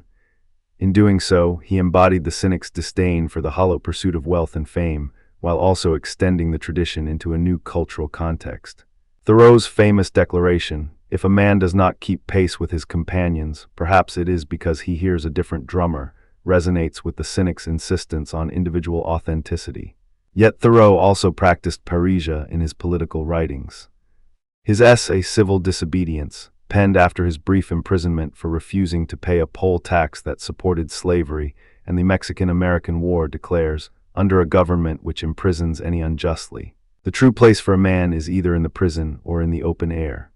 By refusing to comply with an unjust law, Thoreau exercised the same fearless speech that Diogenes used to confront the powerful, holding a lantern in broad daylight to expose hypocrisy. In Walden's quiet pages, one can hear the rustle of leaves as a metaphor for the rustle of society's false pretenses, a natural analogy that underscores the cynic's claim that virtue is found not in external accolades but in inner harmony with nature. The second case study brings us to the digital age, where a new generation of digital detox influencers, people who publicly renounce the constant pull of smartphones, social media, and algorithmic recommendation engines, embody a contemporary form of cynic parrhesia. These individuals often document their journeys through vlog-style videos, Instagram posts, or blog entries that detail the experience of turning off notifications, deleting apps, and spending days in offline retreats. One prominent figure, for instance, shares a weekly ritual of screen-free Sundays, during which she lights a candle, brews tea, and writes by hand, reflecting on the way algorithms shape her desires. She writes, "When I let the algorithm decide what I read, I surrender my agency. When I choose silence, I reclaim my voice." This sentiment echoes Diogenes' famous retort to Alexander the Great when the conqueror offered him a favor and Diogenes replied, "Yes, move out of my sunlight." In both cases, the individual refuses to be subsumed by a larger power, asserting that true freedom lies in self-determination. These digital detox narratives also draw on the ancient concept of parrhesia, the courageous act of speaking truth to power without fear of retribution. In the ancient world, parrhesia was a moral duty of the philosopher, a willingness to voice uncomfortable truths even at personal risk. In the modern context, the risk is subtler but no less potent. The loss of followers, the erosion of digital capital, the potential marginalization in a world where visibility equals influence. Yet by publicly rejecting algorithmic manipulation, these influencers challenge the dominant paradigm that our thoughts and preferences are pre-shaped by data scientists and advertisers. Their act of going dark is a form of modern cynic protest, a refusal to be complicit in a system that reduces human experience to click-through rates and engagement metrics. Critics, however, argue that these contemporary appropriations of cynic ideas risk diluting the radical political edge that defined the original movement. Contemporary philosopher Simon Critchley, for example, contends that the modern minimalist and digital detox movements have turned the cynic's scathing critique of power into a personal wellness trend, stripping it of its confrontational political force. He points out that while the ancient cynics targeted the polis, the state, and the social order itself, modern iterations often focus on individual lifestyle choices, what to eat, what to wear, how many screens to use, without directly challenging the structures that generate inequality, exploitation, and environmental degradation. In this view, the cynic's legacy becomes a gentle nudge toward personal betterment rather than a thunderous call to dismantle oppressive systems. Another contemporary voice, the feminist philosopher Rosi Braidotti, adds nuance to this critique by invoking postmodern theories of authenticity. She argues that in a hyper-mediated world, the very notion of an authentic self is already fractured, and that the cynic's claim to an unmediated, natural authenticity may inadvertently reinforce a nostalgic longing for a pre-modern purity that never truly existed. Braidotti writes, the cynic's longing for a natural way of life can be read as a desire to escape the symbolic order, but in doing so, it may overlook how power operates through the very symbols they seek to abandon. In this sense, the minimalist's pursuit of a decluttered life could be seen as a form of escapism, a retreat into a private sphere that does little to confront the public sphere's injustices. These criticisms invite a deeper examination of how the ancient cynic's political radicalism can be translated, or perhaps transformed, into contemporary forms of resistance. The existentialist philosopher Jean-Paul Sartre offers a useful cross-reference. Sartre's concept of authenticity hinges on the individual's responsibility to define themselves through choices, acknowledging the weight of freedom and the anxiety it produces. Sartre writes, man is condemned to be free, because once thrown into the world, he is responsible for everything he does. This existentialist framing aligns with the cynic's insistence on self-ownership, yet Sartre adds a layer of political urgency. Freedom is not merely personal but collective, and authentic choices must consider their impact on others. In this light, the modern minimalist's choice to consume less can be viewed as an authentic act of solidarity with the planet, but only if it is coupled with an awareness of the systemic forces that sustain overconsumption. Conversely, the postmodern theorist Jean Baudrillard offers a skeptical counterpoint. Baudrillard's critique of authenticity suggests that in a world saturated with simulacra, any claim to a real self is already mediated by signs and images. He famously declared, "We live in a world where the real is replaced by the hyperreal, and the distinction between the authentic and the fabricated collapses." Applying this to modern cynic reinterpretations, one might ask, are the digital detox influencers genuinely rejecting the algorithm, or are they performing a curated authenticity that feeds back into the same system they critique? Their videos, hashtags, and sponsorships become part of the very media ecology they claim to escape, turning Parisia into a marketable aesthetic. Yet perhaps the tension between radical critique and personal practice is not a flaw, but a feature of the Cynic tradition's adaptability. The ancient Cynics themselves were not monolithic. While Diogenes famously mocked the powerful, he also engaged in acts of generosity, sharing food with the poor, and even offering counsel to those in need. Antisthenes, the student of Socrates and the founder of Cynic thought, emphasized eudaimonia through virtue, not merely through the rejection of material goods. In this sense, the modern cynic can be seen as a spectrum, ranging from the overtly political, such as contemporary activists who use cynic rhetoric to protest corporate greed, to the quietly subversive, like the minimalist who reduces consumption, thereby indirectly challenging the market's endless expansion. Let us return to a concrete anecdote that illustrates this spectrum. In 1971, a group of activists in Berkeley, inspired by both the counterculture and the teachings of Diogenes, staged what they called the Living Statue protest. They stood in the middle of a bustling street, each wrapped in a simple white shroud, holding placards that read, "We have nothing to lose but our chains." They refused to move, even as police officers attempted to disperse them. Their silence was a living embodiment of the cynics' disdain for rhetorical flourish. They let their presence speak. The protest received little media coverage at the time, yet it inspired a wave of street performance activism that later influenced the flash mob phenomenon of the 2000s. The flash mobs, though often playful, share the cynic's tactic of using public space to disrupt the ordinary flow of life, prompting onlookers to pause and question the norms they accept without thought. Another anecdote, more recent, involves a collective of programmers in Berlin who, in 2019, launched an open-source project called Free Talk. The platform was designed to bypass algorithmic recommendation engines, offering users a space where content appears in chronological order, unfiltered by engagement metrics. The founders described their work as digital Parisia, a way to give voice to ideas that would otherwise be drowned out by the noise of likes and shares. Though the platform never achieved mainstream popularity, it sparked a broader conversation about the ethics of algorithmic curation, influencing larger tech companies to experiment with chronological feeds as an alternative to the dominant engagement-driven models. This initiative reflects the cynic's strategic use of simple tools, a staff, a cloak to expose deeper truths about power structures. In both stories, we see the cynic's core strategy: to create a visible rupture in the everyday flow, forcing a moment of reflection. Whether through a silent protest in a street or a stripped-down digital platform, the aim is to reveal the hidden mechanisms that shape our lives. The modern counterculture, punk, and minimalist movements each adopt this strategy in their own idioms, translating the ancient critique into the language of their time. Let us now consider the philosophical implications of these modern adaptations.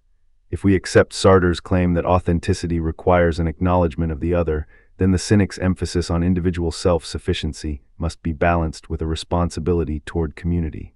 Thoreau's Walden, while a celebration of solitary reflection, also contains passages where he acknowledges the importance of the society of the whole. He writes, "I cannot be a citizen of a country that does not understand the nature of my soul." This suggests that the modern cynic, whether a minimalist or a digital detox advocate, must engage with the collective consequences of their choices. A minimalist who reduces personal waste, for instance, might also support policies that regulate corporate pollution, thereby extending personal authenticity into political action. Conversely, Baudrillard's skepticism urges us to examine whether the very act of branding oneself as a cynic or minimalist may become a simulacrum, an image that replaces genuine resistance with a marketable identity. The proliferation of cynic merch, such as t-shirts emblazoned with Diogenes' lantern or minimalist aesthetic filters sold on design platforms illustrates how even radical symbols can be commodified. This raises a critical question. When does the appropriation of cynic imagery reinforce the very consumerist culture it seeks to critique? The answer may lie in the intention and context of the act. If the symbol is used to provoke critical thought, to spark dialogue about the nature of desire and power, it retains its subversive potential. If, however, it becomes a fashion statement divorced from its philosophical roots, it risks becoming a hollow signifier, a decorative veneer that masks conformity. The tension between these possibilities is evident in the contemporary discourse surrounding digital detox influencers. Some scholars, such as media theorist Sherry Turkle, argue that the act of publicly announcing a screen-free day can serve as a performative gesture that reinforces the individual's status as a mindful consumer, thereby feeding the wellness industry's profit motives. Turkle writes, when we market mindfulness as a product, we risk turning a radical practice of presence into another commodity. Yet, other commentators, like the activist writer Cory Doctorow, contend that the very visibility of these influencers can seed a broader cultural shift, encouraging millions to reconsider their relationship with technology. Doctorow notes, even if a single influencer's video reaches 1,000 people, the ripple effect can eventually alter the market's calculus, making it more responsive to user autonomy. Here, the paradox of commodification and resistance coexists, reflecting the complex legacy of the Cynic tradition. To navigate this paradox, we might look back to the ancient Cynics' method of living philosophy. Diogenes did not merely speak against wealth, he lived without it. He demonstrated his critique through action, embodying the philosophy so that his words carried the weight of lived experience. In modern terms, this suggests that the most potent form of Cynic reinterpretation is not a mere declaration of minimalist intent, but a sustained practice that integrates personal discipline with public advocacy. Thoreau's experiment at Walden is a prime example. His simple cabin was not a private retreat alone. It was a public statement, a living manifesto that inspired generations to question the inevitability of industrial progress. Similarly, the digital detox movement can transcend performative activism by fostering community spaces that model alternative digital practices. Some offline co-working spaces have emerged in cities like Portland and Tokyo, where members agree to limit device usage during work hours, encouraging face-to-face collaboration. These spaces operate on a principle akin to the ancient Cynics' parrhesia. They create environments where truth can be spoken without the distortion of algorithmic amplification. By providing a tangible alternative to the pervasive screen culture, they embody the Cynics' vision of a life lived in accordance with nature, albeit nature now includes the social ecosystems we construct. The punk ethic also offers a template for collective action. The DIY ethos, which emphasizes self-production, self-distribution, and self-promotion, can be seen as a form of communal parrhesia. In the 1980s, punk zines such as Maximum Rock'n'Roll and Sniffin' Glue were produced on cheap photocopiers, disseminated by hand, and often included political manifestos that challenged corporate hegemony.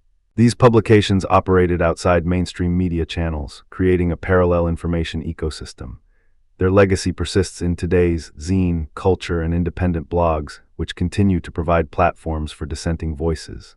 The parallel is clear. The Cynic's Lantern, the punk's fanzine, the digital detox influencer's screen-free hour all serve to illuminate hidden structures and invite scrutiny.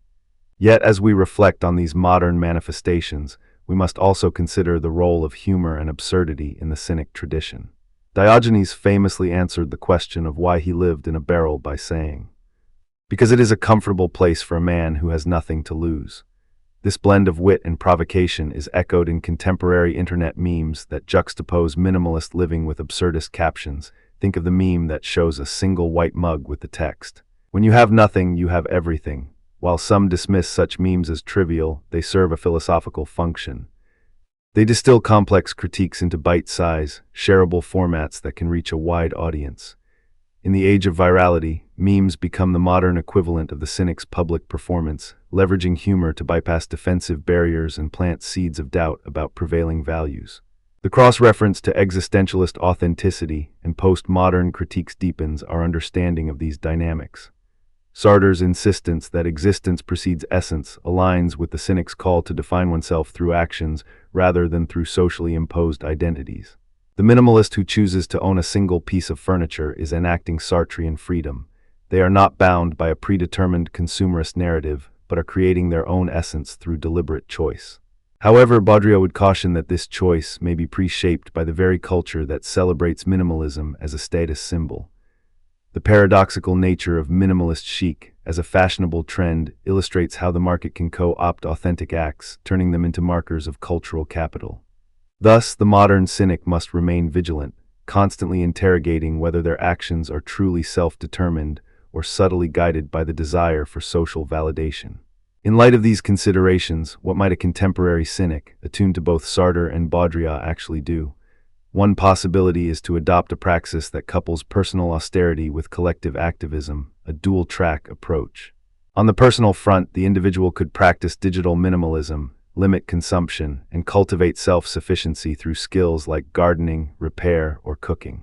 On the collective front, they could engage in community organizing, support policies that regulate corporate excess, and participate in public demonstrations that expose systemic injustices. This synthesis honors the cynic's original radical edge, while acknowledging the interconnectedness of personal and political spheres, highlighted by existentialist and postmodern thought. Returning to the ancient roots, we recall Diogenes' famous encounter with Alexander the Great, who offered to grant him any wish. Diogenes, reclining in the sun, replied, "Stand out of my light." This terse response encapsulated the cynic's refusal to be swayed by power, wealth, or fame. In the modern arena, the light may take the form of algorithmic recommendation engines, celebrity endorsements, or corporate sponsorships. The contemporary cynic's "stand out of my light" could be a decision to decline a lucrative brand partnership that compromises their values, or a refusal to let their content be filtered through a profit-driven platform. Such refusals, though perhaps small in isolation, accumulate into a collective pressure that can reshape the cultural landscape.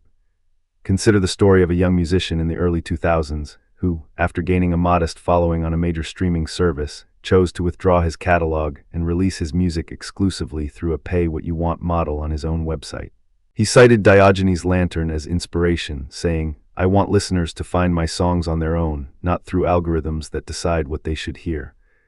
Though his revenue initially dipped, his move sparked a conversation about artist autonomy and the power of algorithmic gatekeeping. Over time, other artists adopted similar models, leading to a modest but notable shift toward more equitable distribution practices. This anecdote illustrates how a single act of parrhesia, rooted in cynic philosophy, can ripple outward, challenging entrenched structures. Another illustrative case involves a collective of urban gardeners in Detroit who, in 2015, transformed vacant lots into community farms. Their manifesto, titled "The Soil of Freedom," invoked Diogenes' disdain for waste, declaring, "We will not let the city's excess become our famine." By reclaiming neglected spaces and producing food for local residents, they enacted a form of socio-political cynicism, rejecting the capitalist logic that devalues land unless it yields profit, and instead creating a self-sustaining network that feeds both body and spirit. Their work garnered attention from environmental scholars, who linked the project to a broader urban cynic movement that critiques the commodification of nature. The gardener's praxis demonstrates how the ancient cynic's call to live according to nature can be reinterpreted as a radical act of urban reclamation. In weaving together these narratives, hippies in the 1960s, punks in the 1970s, minimalists in the 2010s, Thoreau at Walden, digital detox influencers today, we see a continuous thread. The desire to live authentically, to strip away the superfluous, and to speak truth to power. Yet the context shifts, the symbols evolve, and the tactics adapt. The cynic's lantern becomes a smartphone screen turned off, a guitar riff that shreds through corporate polish, a single-room apartment furnished with only what is needed. Each iteration carries the imprint of its era, but the underlying philosophical impulse remains constant. To conclude this exploration, let us return to a final quotation, this time from the Roman cynic Epictetus, who, though later than Diogenes, distilled the spirit of cynicism into a Stoic framework. "It is not the man who has little, but he who desires less, that is rich." This statement bridges the ancient and the modern, inviting us to consider richness not as a measure of accumulation, but as a measure of desire. In a world where desire is constantly engineered, through advertising, social media notifications, and the promise of ever greater consumption, the cynic's lesson is more urgent than ever. Whether we find ourselves in a communal garden, a punk venue, a minimalist loft, or a quiet cabin by a pond, the challenge remains. To live in a way that aligns our actions with our deepest values, to speak honestly in the face of power, and to recognize that authenticity is not a static label, but an ongoing practice of self-examination and collective responsibility. So as you reflect on the modern reinterpretations of cynicism, ask yourself, what light am I allowing into my life? What lantern am I holding up for others? And perhaps most importantly, how can the ancient call for simplicity, self-sufficiency, and fearless speech inform not only my personal choices, but also my contributions to the larger social fabric? The answer, like the Cynic's own journey, is not a destination but a continual reflective walk, barefoot perhaps, but ever mindful of the path beneath. When we hear the word cynic today, the first images that often surface are those of a jaded commentator, a sarcastic voice that scoffs at any hint of optimism, or a bitter observer who trusts no one and doubts everything. It is tempting to reduce cynicism to a single, narrow emotion, a kind of intellectual pessimism that merely mirrors the disillusionment of modern media. Yet this popular picture obscures a richer, older tradition that began over 2,000 years ago on the dusty streets of Athens and the sun-baked markets of Corinth. The ancient Cynics were not merely skeptics. They were radical ethicists who pursued a life of virtue through deliberate poverty, public provocation, and an unflinching commitment to living in accordance with nature. To understand the true contours of cynicism, we must first untangle the knot of misconceptions that have accumulated over centuries, then examine the philosophical critiques that have been leveled against it, and finally consider how a revived cynic practice might speak to the pressing ethical challenges of our age: climate crisis, consumer culture, and the struggle for social justice. The first misunderstanding we encounter is the equation of cynicism with mere pessimism. Pessimism, as the philosopher Arthur Schopenhauer would later define it, is the belief that suffering is the fundamental condition of existence, that desire inevitably leads to pain, and that the world is, in its essence, a place of loss. The ancient Cynics, however, did not deny that life could be painful. They simply refused to let external circumstances dictate the health of their souls. Diogenes of Sinope, the most famous of the early Cynics, famously declared that "I am looking for an honest man," not because he believed honesty to be impossible, but because he wanted to expose the hypocrisy that hid behind social conventions. His quest was not a lamentation of the world's corruption. It was an active, almost playful, challenge to the prevailing values of his time. In this sense, cynicism is more akin to a form of radical optimism, a belief that virtue can be cultivated regardless of the surrounding decay. A second, equally pervasive misconception conflates the ancient Cynics' disdain for material excess with contemporary sarcasm or a cynical distrust of institutions. Modern cynicism often manifests as a kind of defensive sarcasm, a quick retort, a mocking grin, a dismissive "yeah, right." The ancient Cynics, by contrast, practiced what might be called constructive contempt. Their contempt was not an idle dismissal, but a purposeful tool to dismantle the very foundations of what they saw as falsehood. When Diogenes walked into the marketplace carrying a lantern in broad daylight, he was not merely making a joke about looking for an honest man. He was performing a public demonstration that the social order, with its elaborate rituals and ostentatious displays of wealth, had lost its moral compass. The lantern was a metaphorical beam, cutting through the fog of pretension, inviting onlookers to see the world as it truly was. This is a far cry from the snide comment that politicians are all the same, a remark that reinforces a sense of helplessness. The Cynic's contempt, when properly understood, is an invitation to act, not a resignation to inaction. Nietzsche offers one of the most incisive modern critiques of cynicism, though his target is not the ancient school itself, but what he perceives as a degenerated form of it in his own time. In On the Genealogy of Morals, Nietzsche writes that the cynic is the last remnant of a once vigorous spirit that has been reduced to a mere symptom of decadence. He argues that the modern cynic, trapped in a cycle of nihilistic sarcasm, has lost the vital energy that once animated the ancient cynic's pursuit of virtue. For Nietzsche, the cynic's sharpness becomes a defensive posture, a way to avoid confronting the deeper, life-affirming possibilities that lie beyond the comfort of conventional morality.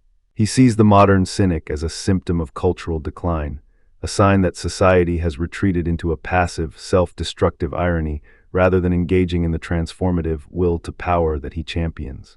Nietzsche's critique raises a crucial question. Is the ancient cynic's radical simplicity anachronistic in a world that demands complex ethical frameworks?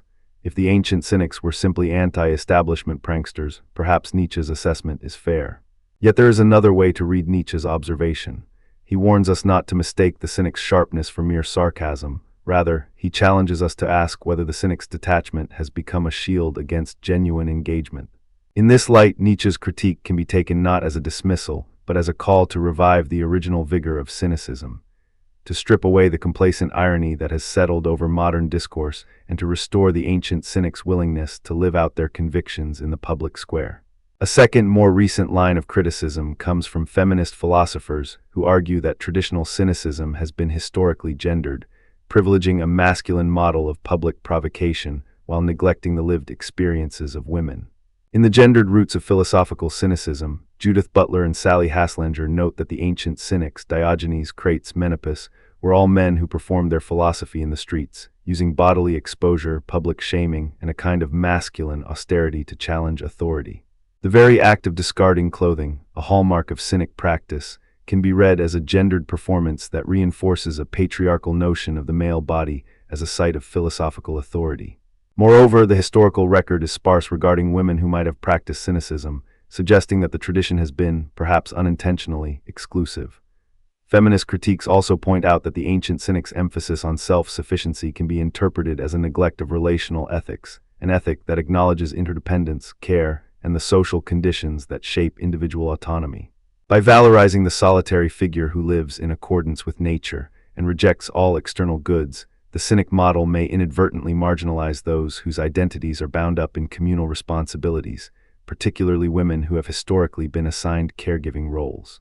As Bell Hooks writes, the politics of love cannot flourish where the ethic of self-reliance is glorified above all else. From this perspective, the ancient cynic's radical autonomy appears to conflict with a feminist ethic of care that emphasizes mutual responsibility.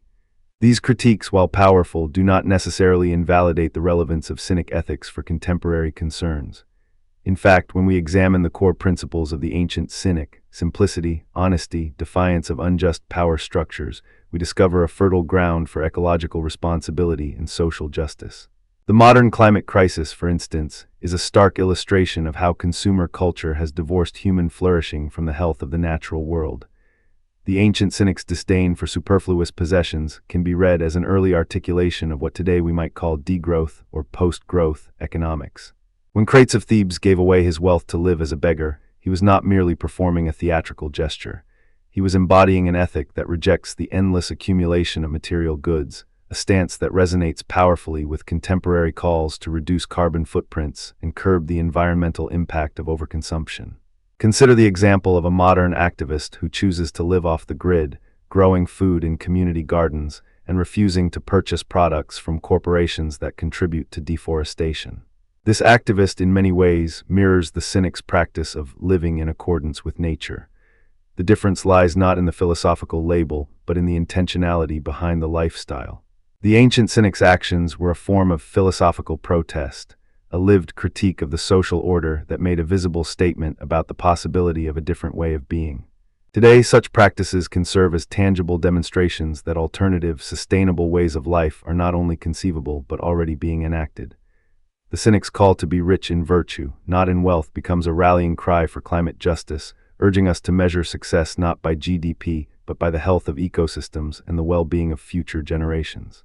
Another counter-argument in favor of cynic relevance emerges when we examine the realm of social justice. The ancient cynics were unafraid to confront authority, to mock the pretensions of the powerful, and to expose hypocrisy wherever they found it. In contemporary movements such as Black Lives Matter, Occupy, or the global climate strikes, we see a similar pattern of public dissent. Protesters occupy public squares, use satire, and stage provocative performances to draw attention to systemic injustice. The cynic's method of shamelessness, the willingness to be seen as a social outcast in order to speak truth, finds a modern echo in activists who deliberately disrupt traffic, occupy corporate headquarters, or employ street theater to make visible the hidden mechanisms of oppression. Take the case of a climate activist who stages a sit-in at a coal plant, refusing to leave until the company agrees to discuss a transition plan. The activist's refusal to conform to the expectations of polite, orderly protest mirrors Diogenes' own willingness to live in a barrel, to sleep in a public space, to be ridiculed by the polis. Both actions rely on a calculated discomfort to force observers to confront the moral stakes that ordinary discourse often masks.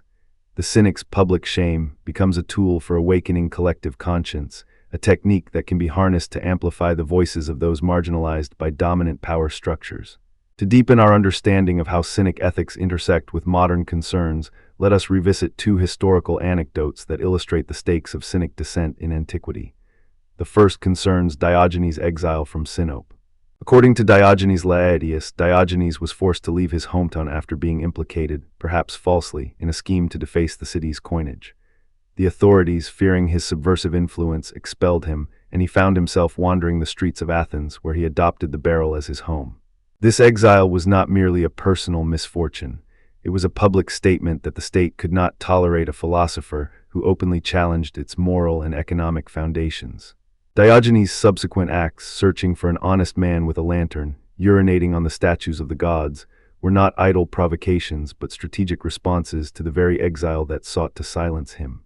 The episode shows how the Cynic's commitment to truth can place him at odds with political power, a dynamic that continues to resonate when modern dissenters face surveillance, imprisonment, or social ostracism for speaking out against entrenched interests.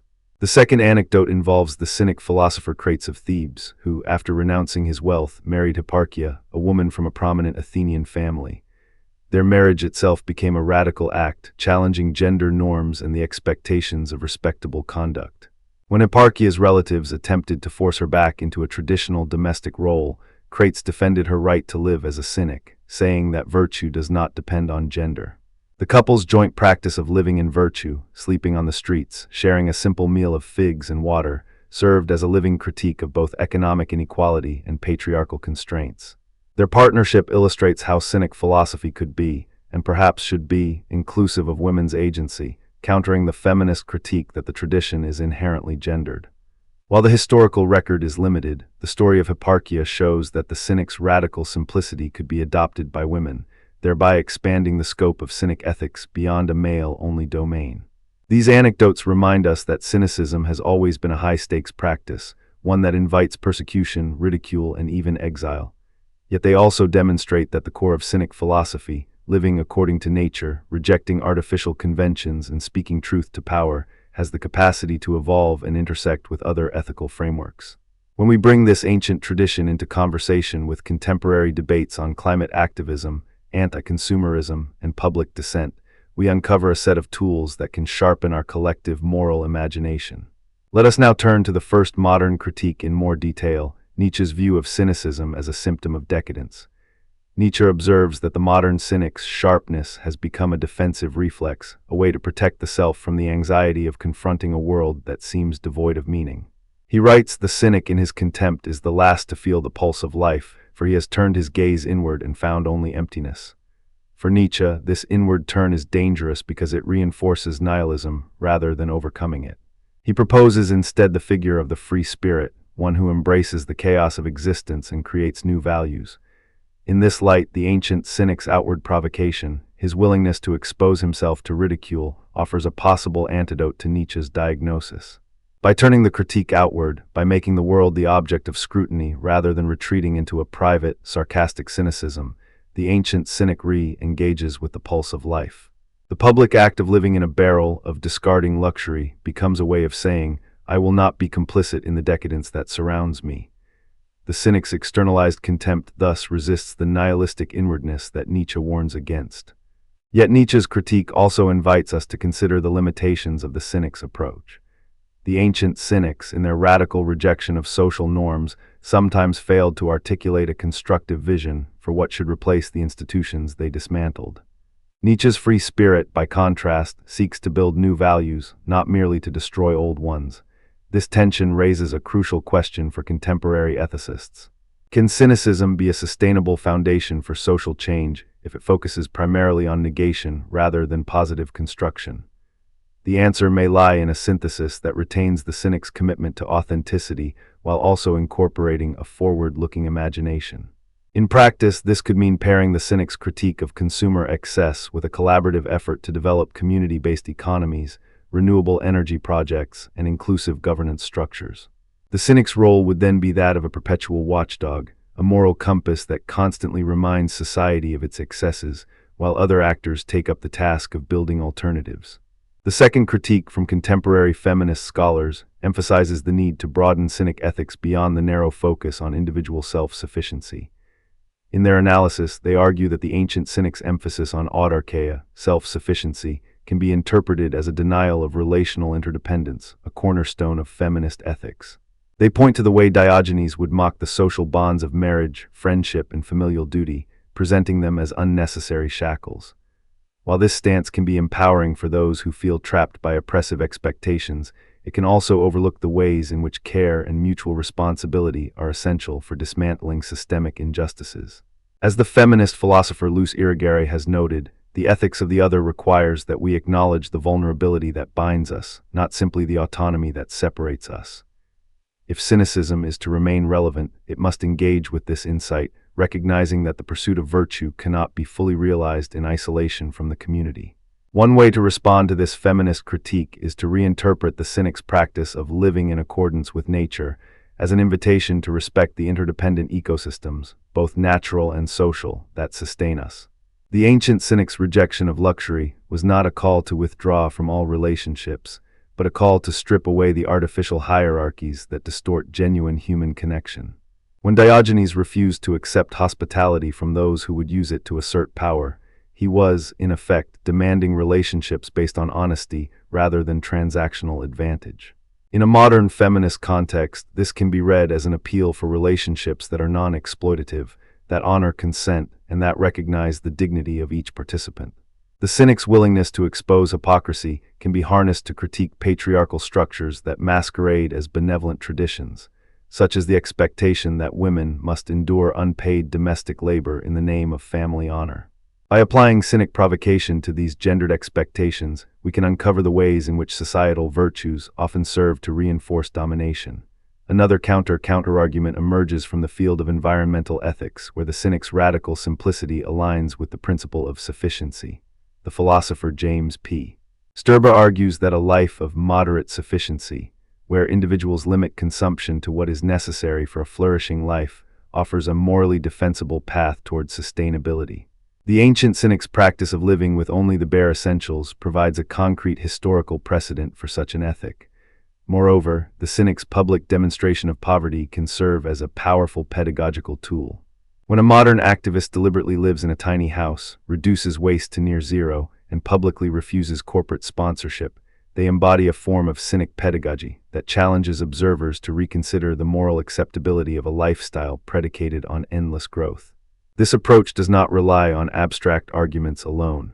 It uses lived example as a catalyst for moral reflection, much as Diogenes used his lantern to illuminate the absence of honesty in Athenian society.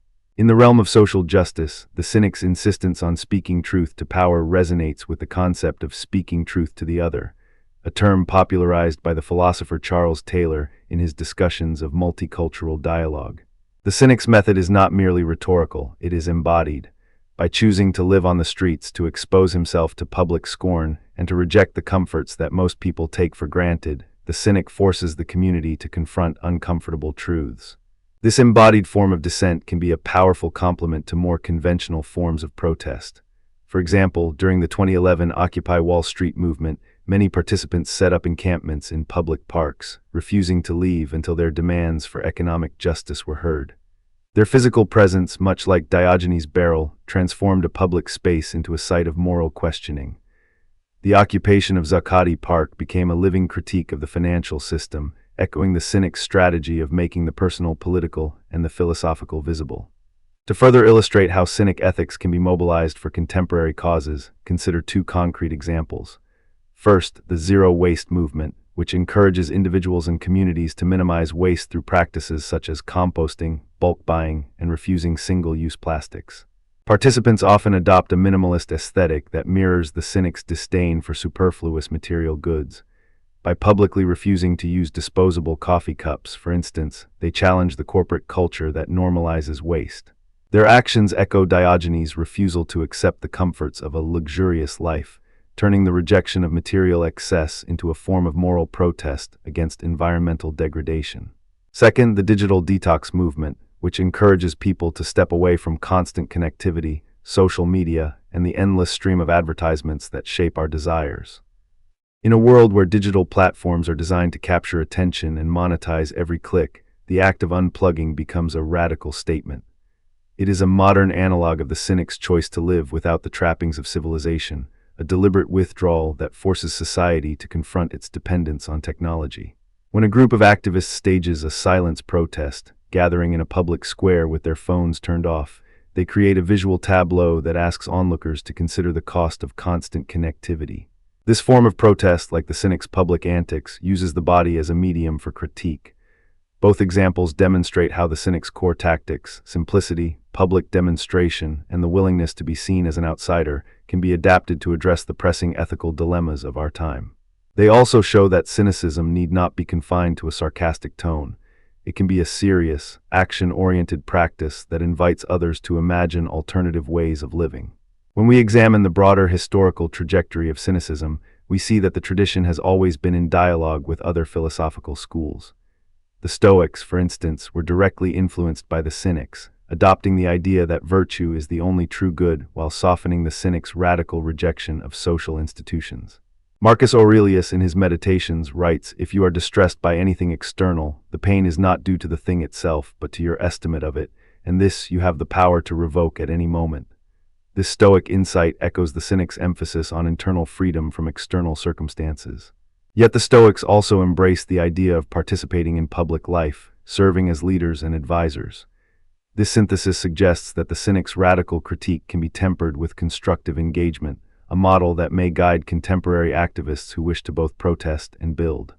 Another cross-reference can be made to the existentialist tradition, particularly the work of Jean-Paul Sartre, who famously declared that existence precedes essence. Sartre's insistence that individuals must create their own values in an indifferent universe resonates with the Cynics' demand for self-determination.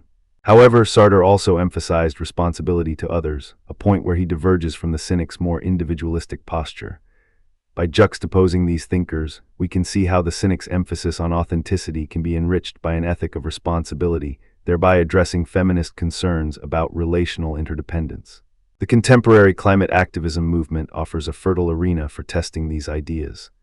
Activists such as Greta Thunberg have employed a form of moral austerity, refusing to travel by plane, living in a modest home, and demanding that governments reduce consumption to embody the very values they advocate. Their public stance can be read as a modern Cynics living in accordance with nature, a refusal to be complicit in the systems that accelerate climate change. Moreover, the movement's use of civil disobedience, blocking fossil fuel pipelines, staging sit-ins at government buildings, mirrors the ancient Cynics' willingness to confront authority directly. The difference lies in the scale and organization. Modern activists often coordinate through digital networks, whereas the ancient Cynics acted largely as solitary figures. Yet the underlying principle remains the same. A public embodied challenge to the prevailing moral order. Anti-consumerism, another pressing issue, finds a natural ally in Cynic thought. The philosopher Slavoj Žižek has argued that consumer culture creates a false need that sustains capitalist exploitation. Cynicism, with its disdain for unnecessary luxuries, offers a practical antidote. By voluntarily limiting consumption, individuals can disrupt the demand side of the capitalist equation. This is not merely a personal lifestyle choice but a political act that undermines the profit motive. When a group of students stages a clothing swap event, refusing to purchase new garments and instead exchanging used ones, they enact a microeconomy that subverts the fast fashion industry. Such acts, though small, embody the Cynics' principle of living with what is sufficient, challenging the cultural narrative that equates happiness with material acquisition. Public dissent in its many forms remains the arena where Cynic ethics can most vividly manifest. The ancient Cynics were often arrested, expelled, or beaten for their provocations. Diogenes, according to legend, was once thrown into a river by a mob after he publicly urinated on a statue of the god Hermes, an act meant to expose the emptiness of religious superstition. In modern times, whistleblowers such as Edward Snowden or journalists like Maria risk imprisonment for exposing governmental abuses. Their willingness to suffer personal consequences for the sake of truth aligns with the Cynics' commitment to living authentically, even when it invites persecution. The parallel suggests that the Cynics' legacy is not a relic of antiquity, but a living template for courageous dissent. Having explored these critiques, counter-arguments, and historical illustrations, we can now turn to speculative reflections on how a renewed Cynic practice might shape future ethical discourse. Imagine a world in which a new generation of philosophers, activists, and ordinary citizens adopt a Cynic-inspired mode of living, not as a cynical dismissal of hope, but as a disciplined practice of radical honesty and simplicity. In such a scenario, public spaces would be populated by individuals who, like Diogenes, carry lanterns not to mock, but to illuminate the gaps between policy and practice. They would challenge corporations to disclose the true environmental cost of their products, refusing to accept glossy marketing as a substitute for hard data. Their presence would remind us that ethical discourse cannot remain confined to academic journals. It must be lived, visible, and sometimes uncomfortable. In the realm of environmental policy, a cynic-infused ethic could push for planetary sufficiency standards, where governments set legal limits on resource extraction based on ecological thresholds rather than market demand. The public, inspired by the Cynics' example, might adopt community gardens, shared transportation, and cooperative housing as normative practices, thereby reshaping the social imagination of what a good life looks like. The resulting cultural shift could reduce the political power of industries that profit from overconsumption, creating space for more equitable distribution of resources. In social justice, a revitalized cynic stance could encourage a culture of transparent accountability, where institutions are regularly subjected to public scrutiny through open forums, citizen juries, and participatory budgeting.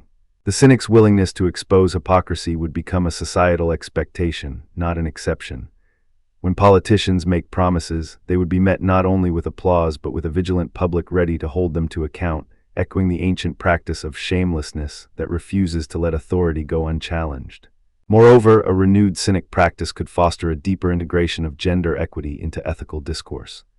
By revisiting the story of Hipparchia and recognizing that the cynic's call for virtue transcends gender, contemporary movements could develop inclusive spaces where both men and women and non-binary individuals practice public austerity together.